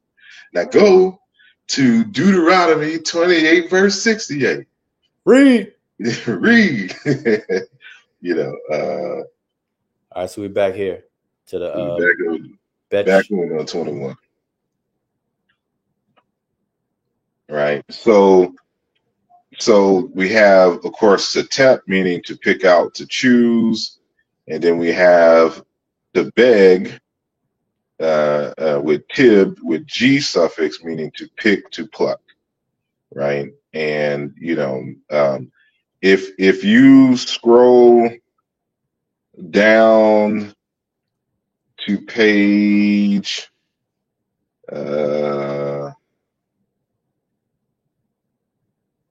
starting on page 28, I believe. 28. So go to page 28. So remember, this document is in the link to download it is in the description. So if you go on page 28, I give common sound changes in languages to help y'all out with understanding certain common sound changes and what motivates, voicing and devoicing and all that other kind of stuff. So, I won't be going through this in detail. The whole point of this is just to give you some. So these are hypotheses that you have to, confirm or verify or falsify when you're doing the work. So knowing these common sound changes will help you in determining, because one thing that is missing from the work because if you don't have the subgroupings, you don't have the testimony of how the cycles have changed in the language. So there's certain changes that happen within the system that have to happen first before other changes that you recognize that are still attested can come about. And I think that as far as the group, and even others that's not in the group, but I see that other people are chiming in with their native language, and those who are becoming competent in linguistics, they're adding to the dialogue for more detailed in terms of their languages that Mboli did not use in the scheme that we have currently. Like, what's the guy, Beckwell, the guy that's using the language of Beckwell, or that's Brother Obama. And I don't know if he's still up, but if he may be in the chat. That's Brother Obama. Yeah. So things like that, because those are languages, and then it's a couple of others that's in the group. So I think they will be helpful if they did more systematic, presentations. Yeah, that's the problem. That's the only problem I have with the group, is that it's not many people who are really deeply familiar with linguistics that can chime in. These people are familiar with their own languages, but they don't know what the right questions to ask, because they're not familiar with certain concepts. Like if I was to throw out a push chain or a pull chain. Mm-hmm. So it seems like they need to be trained up in a the fastest or efficient way, because they're definitely already familiar with their own language, their native language, and they already got the drive and the willingness. So they need, they kind of need to be trained up. Exactly. And so that's why they haven't been able to jump in when I'm challenging Mboli on certain concepts, because they're not familiar with, because if they've only read Mboli, and I'm not saying Mboli is wrong,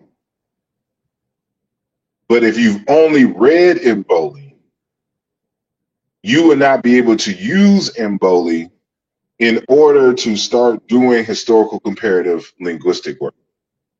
There's a whole body of knowledge and exercises that you need to be familiar with to first understand Mboli's work, and then to be able to utilize his model in your own work. Yeah, that's what I mean by, they need to be trained up, because that will be vital. And I think that's kind of the spirit of adding, of soliciting and getting exposure like that. But everybody needs to be trained up. Exactly, because again, it's the subgrouping that is that's going to be helpful in this sense. Because I swear this is like deja vu, man. I swear a similar conversation was had about these similar issues, about more people being trained up to add their languages in there, to find out where it falls in, and to do further tests and stuff. Like, it seemed like we've had this conversation before. Yeah, it's going to be challenging in the sense that because there's aspects of Mboli's work that is the standard comparative method. Then there's other aspects that he's utilizing or developing on his own that hasn't been discussed, challenged, and worked out in the field as of yet. And that's not a bad thing, because when this happens with every process, right? It has to be done first, and then it has to be shared with the community, and the challenges and things will come about, and the process will be refined, and then it will become part of the standard procedure. I'm sorry. No, so it has to be saturated and marinate for a while. Exactly. So it's not. I'm not one of those where, who else does this? It's not about who else does this. It's about why does he do this, and when he does it bring about better results than when somebody does something or not does something? Right. And Mboli explains himself when he's doing something new, why.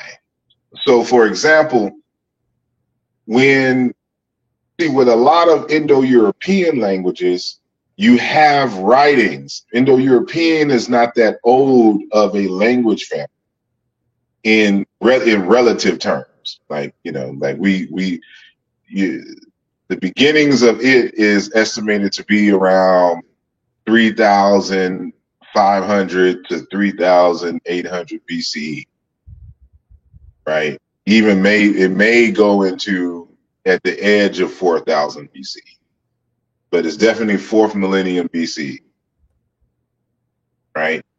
So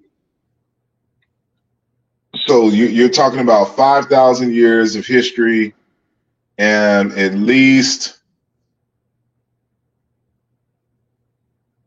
2,000 years now of writing. So, and it's sporadic, but it's enough that they can do more with Indo-European than they can with African languages, because most of African languages are older and they did not have writing until recently, like within 100 years. Mm-hmm. Right. And so you still had, if you had earlier texts and things, it was like within the past 200, at most 250 years going back. And it's Europeans writing about, and they don't have our modern standards of linguistics and phonetic transcription, and linguistics in general, but definitely the phonetic transcription. So what words that they have written down, again, they're written down by Europeans. So with the exception of Meroitic, Ancient Egyptian, Tigrinya, or the Amharic, Ge'ez languages, and whatnot, there was not much ancient writing in the sense that we can truly grasp and do what Indo-European has done. So, and Mboli recognizes this, and he recognizes the fact that because African people have been interacting and migrating for so long, much of the words are loan words in the vocabulary. Mm-hmm. So we have to account for that in some way. So what we're doing for Indo-European cannot be done exactly for African languages, because they exist in different contexts.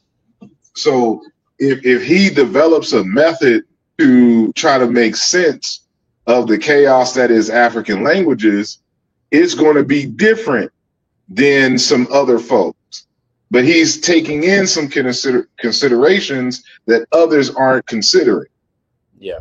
And so, but they're, naive people will look at that and say that he's doing something wrong. And it's like, no, you can't say he's doing something wrong. You have to demonstrate. It is new. It's going through the proving process right now. Science takes a while for things to normalize and settle within the community. Right. And it's just simple everyday life. You have to work with your environment. And so the environment for African languages differs than the environment for Indo-European. So therefore, you should expect a different way of handling. You got to handle it different. Yeah.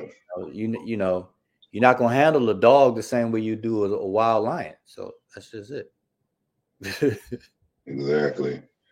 Now I want you to Boys, 12:30. I'm oh, okay. Oh yeah, that's supposed to go a long time. I gotta be up. Well, I'm actually off tomorrow. That's why I'm up so late. But yeah, I'll don't know if I'll do it tomorrow. But if not, I'll try to do it Tuesday. I'll try to do a recording and a better internet okay. location. Now, I think past the initial spark of the conversation, I think that some comments were made after more recent, where some other cognates were also proposed. So have you taken those into consideration, or No, I haven't really been in the group, but that's why I was saying, like, just to, and this can be done quickly, so I won't go into detail, but I was going to show you what I expect from the other group. So if you go to table 10, page 9. Okay, hold up, page 9. All right. Table 10A. Mm-hmm. All right, that's what I can show all at once. Okay, so it's going to be, you know, again, the people, y'all have this, y'all can download it and y'all can view it yourself. So we're hoping that you have the document open. So if go to page 9 and go to table 10A, right? So the experiment that I was doing was, okay, let's see what the consonant sequences are going to be for just words in Egyptian with a TP root, right? So I included Egyptian, Chiluba, and the Sumerian. And you'll notice a pattern with these. Right? And I'll explain some of the sound changes and the like. But you'll see a number of them have, for example, in Bantu and Chiluba, an S or a sh first consonant in the root, and a K or a ng second consonant in the root. So like when you say Chishiku in Chiluba for head,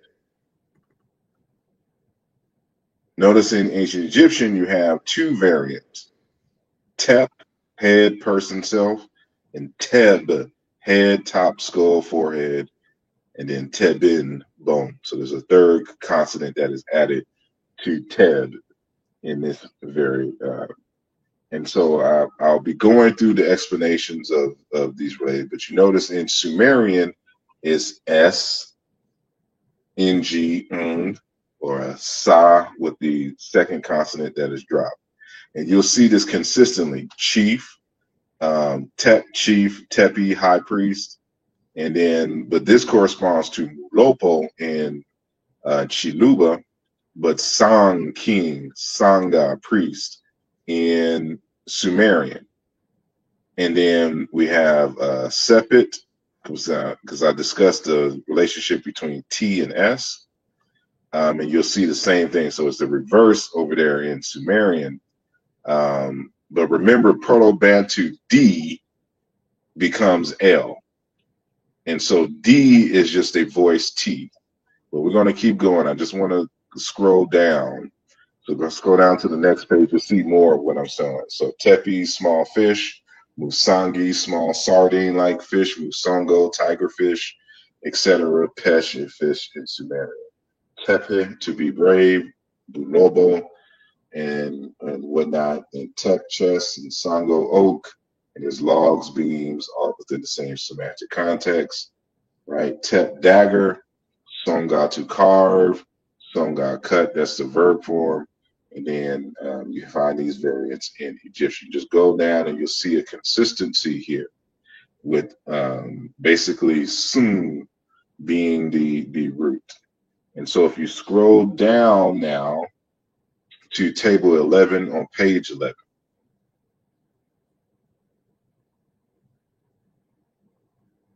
All right.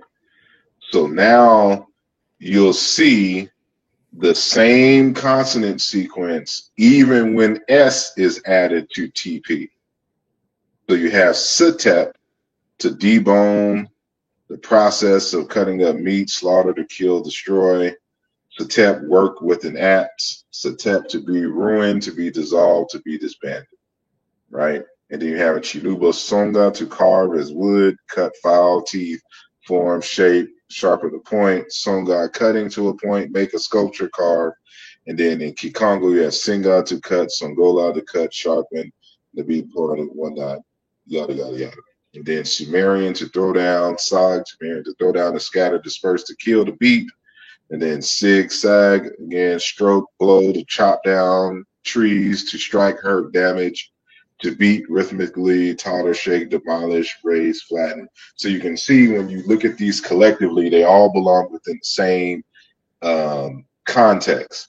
But you see that because we already established S in G and SAG or S in Sumerian corresponds to TP, we see the same correspondence, but without the S. This S is segmented out. Right, so if you scroll down, it's the same thing.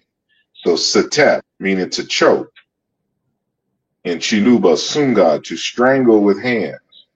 Jisunga, to hang oneself. Right? And then we have in Egyptian Shapet, be discontented, be angry. And Sungisha, which is the causative of that, but in Sungu, anger. And then it's Tek and to ring, like to wring the neck of a chicken. In Sumerian. So you do Setep, do carpentry work. Setep, the debone process, to work with an axe. You know, an axe is a wood carving tool. And so it is Musaka, woodwork, framing. Saka, to cut out, to sharpen. It comes. We know that this root comes from a word tep, meaning to sharpen. And it's reflected in tep, meaning dagger, which informs us that the S is a prefix. So just like in Musongi, a wood carver, right? And then you have in Sumerian, Sanga, Sag, Sig, to cut, to break, to harvest. And we can do this ad infinitum. So we see consistently, Setep is corresponding to Sung in Chiluba and in Sumerian. So we have confirmation from at least 2 other languages that Tep is the root and S is a prefix. And we have inner evidence as well, which I do in a separate table. And I even do it with Hetep and Hatim and Etep, the same consonant sequences with Hetep, right? So that's not a coincidence. That's telling, because they switch out the prefixes in these roots, right? But so I'm just saying that whoever, every time they're suggesting a correspondence, it needs to be accompanied by a full list of correspondences so you can set up the sound laws. So just giving me a word in your language that means the same thing doesn't mean that it is cognate. So when I'm doing all of these tests that you're seeing, these are scientific experimental tests in these tables. When you go back to page 21, well, I guess it's 22. Go to page 22. And I have in Chiluba, Sunga, to choose, Sungula, choose, select, opt for, prefer, elect. You know that this is cognate, regardless if it doesn't have the exact same form as Setep in Egyptian, because the root is Tep. It's the same thing for Kikongo, Zang, to seize. And in collagen is Nam, grass, hold, have. Nim, they change the vowel, pick up, take out, subtract. And the M in between 2 vowels weakens and becomes W. So it's Ni Win, choose, elect.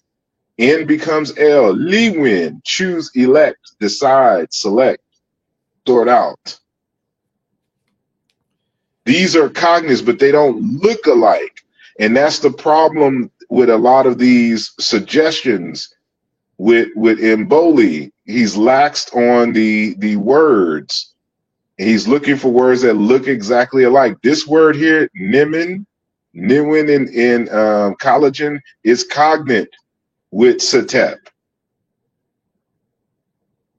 Except what is a S prefix in Egyptian is a suffix in collagen.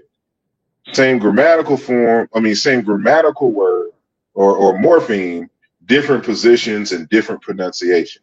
So further analysis shows, if you scroll down where you see the picture of setep, the ats,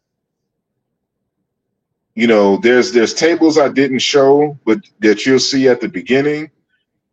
This word for ats, the S prefix again is attached to the word for tep, dagger, which means the at. So this S is not a causative on a verbal. Is this dialect or language's equivalent to the T suffix, and that tep becomes nu or nawa in another dialect. So when they look at that's why it has two forms of the, even though they're slightly different, because this one ats has that, it looks like a horizon mountain under it. But they're the same. It's an ass. It's the same. So they look at the one dialect says setep, the other one says newet. These are the same exact words in ancient Egyptian language, but they come from two different languages, two different dialects. And if you don't know the interchanges and can prove it, you won't be able to show. So another experiment shows me that the T suffix is prefixed in this language, this ancient Egyptian language, which further confirms that tep is the root. So when brother Zoo, what's his new name now? Kimway 221, Kim something. He gave a Wolof form. Tipu or something. Something like that. I don't think it'll let me scroll up that far back. No, it won't. Tipo or something like that. If he can, see, he probably gone sleep or whatnot. Yeah, I'm gonna have to jump off myself. Yeah, I'm about to end the show, but I just wanted to make that last point, that there's ways that we can prove it, and I'll go through that process in the video that I'll do. So, again, I apologize for the inconvenience and the interruption of the flow of the show, but my internet is acting a fool tonight. So, no, that's good. I think that this vocalization proposals and things, that I think that's what chapter 9 of Mboli's latest work starts in chapter 9. That the vocalization, yeah, page 500 or something. I don't have it in front of me. I have the book. I'm trying to. I think it's 520, 519, 5. It may start a little earlier than that. Nope. 473, chapter 9, but it starts on page 473. Okay, yeah. All right. See, I got it. Of ancient Egyptian. Yeah, I have to really dig into that before. That's why I haven't. Me myself, you notice I haven't chimed in. I'm just observing the conversations. Uh-huh. I think it's good dialogue that's being had, and I know all parties. I know everybody appreciates all of the input. So it's not like one of those conflict community situations. Indeed. Everybody's enjoying it. So yeah.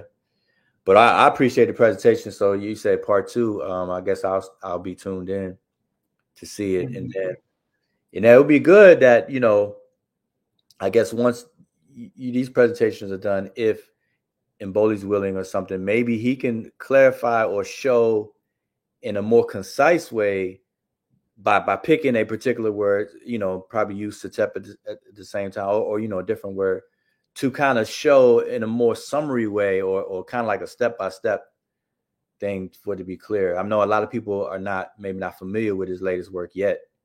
And me, myself, I haven't read it enough to be, to chime in like I want to, but I would like to see him explain it. Like, remember, how you invited him on the show, and he kind of went over the comparative method. Like he did a presentation on your show when you interviewed him before. Mm-hmm. So maybe, I don't know, maybe that would be a good idea to bring him on to see if he can do a demonstration in I guess the shortest way, clearest way that he can of the proposed method of doing that. That's what I would like to see. Indeed.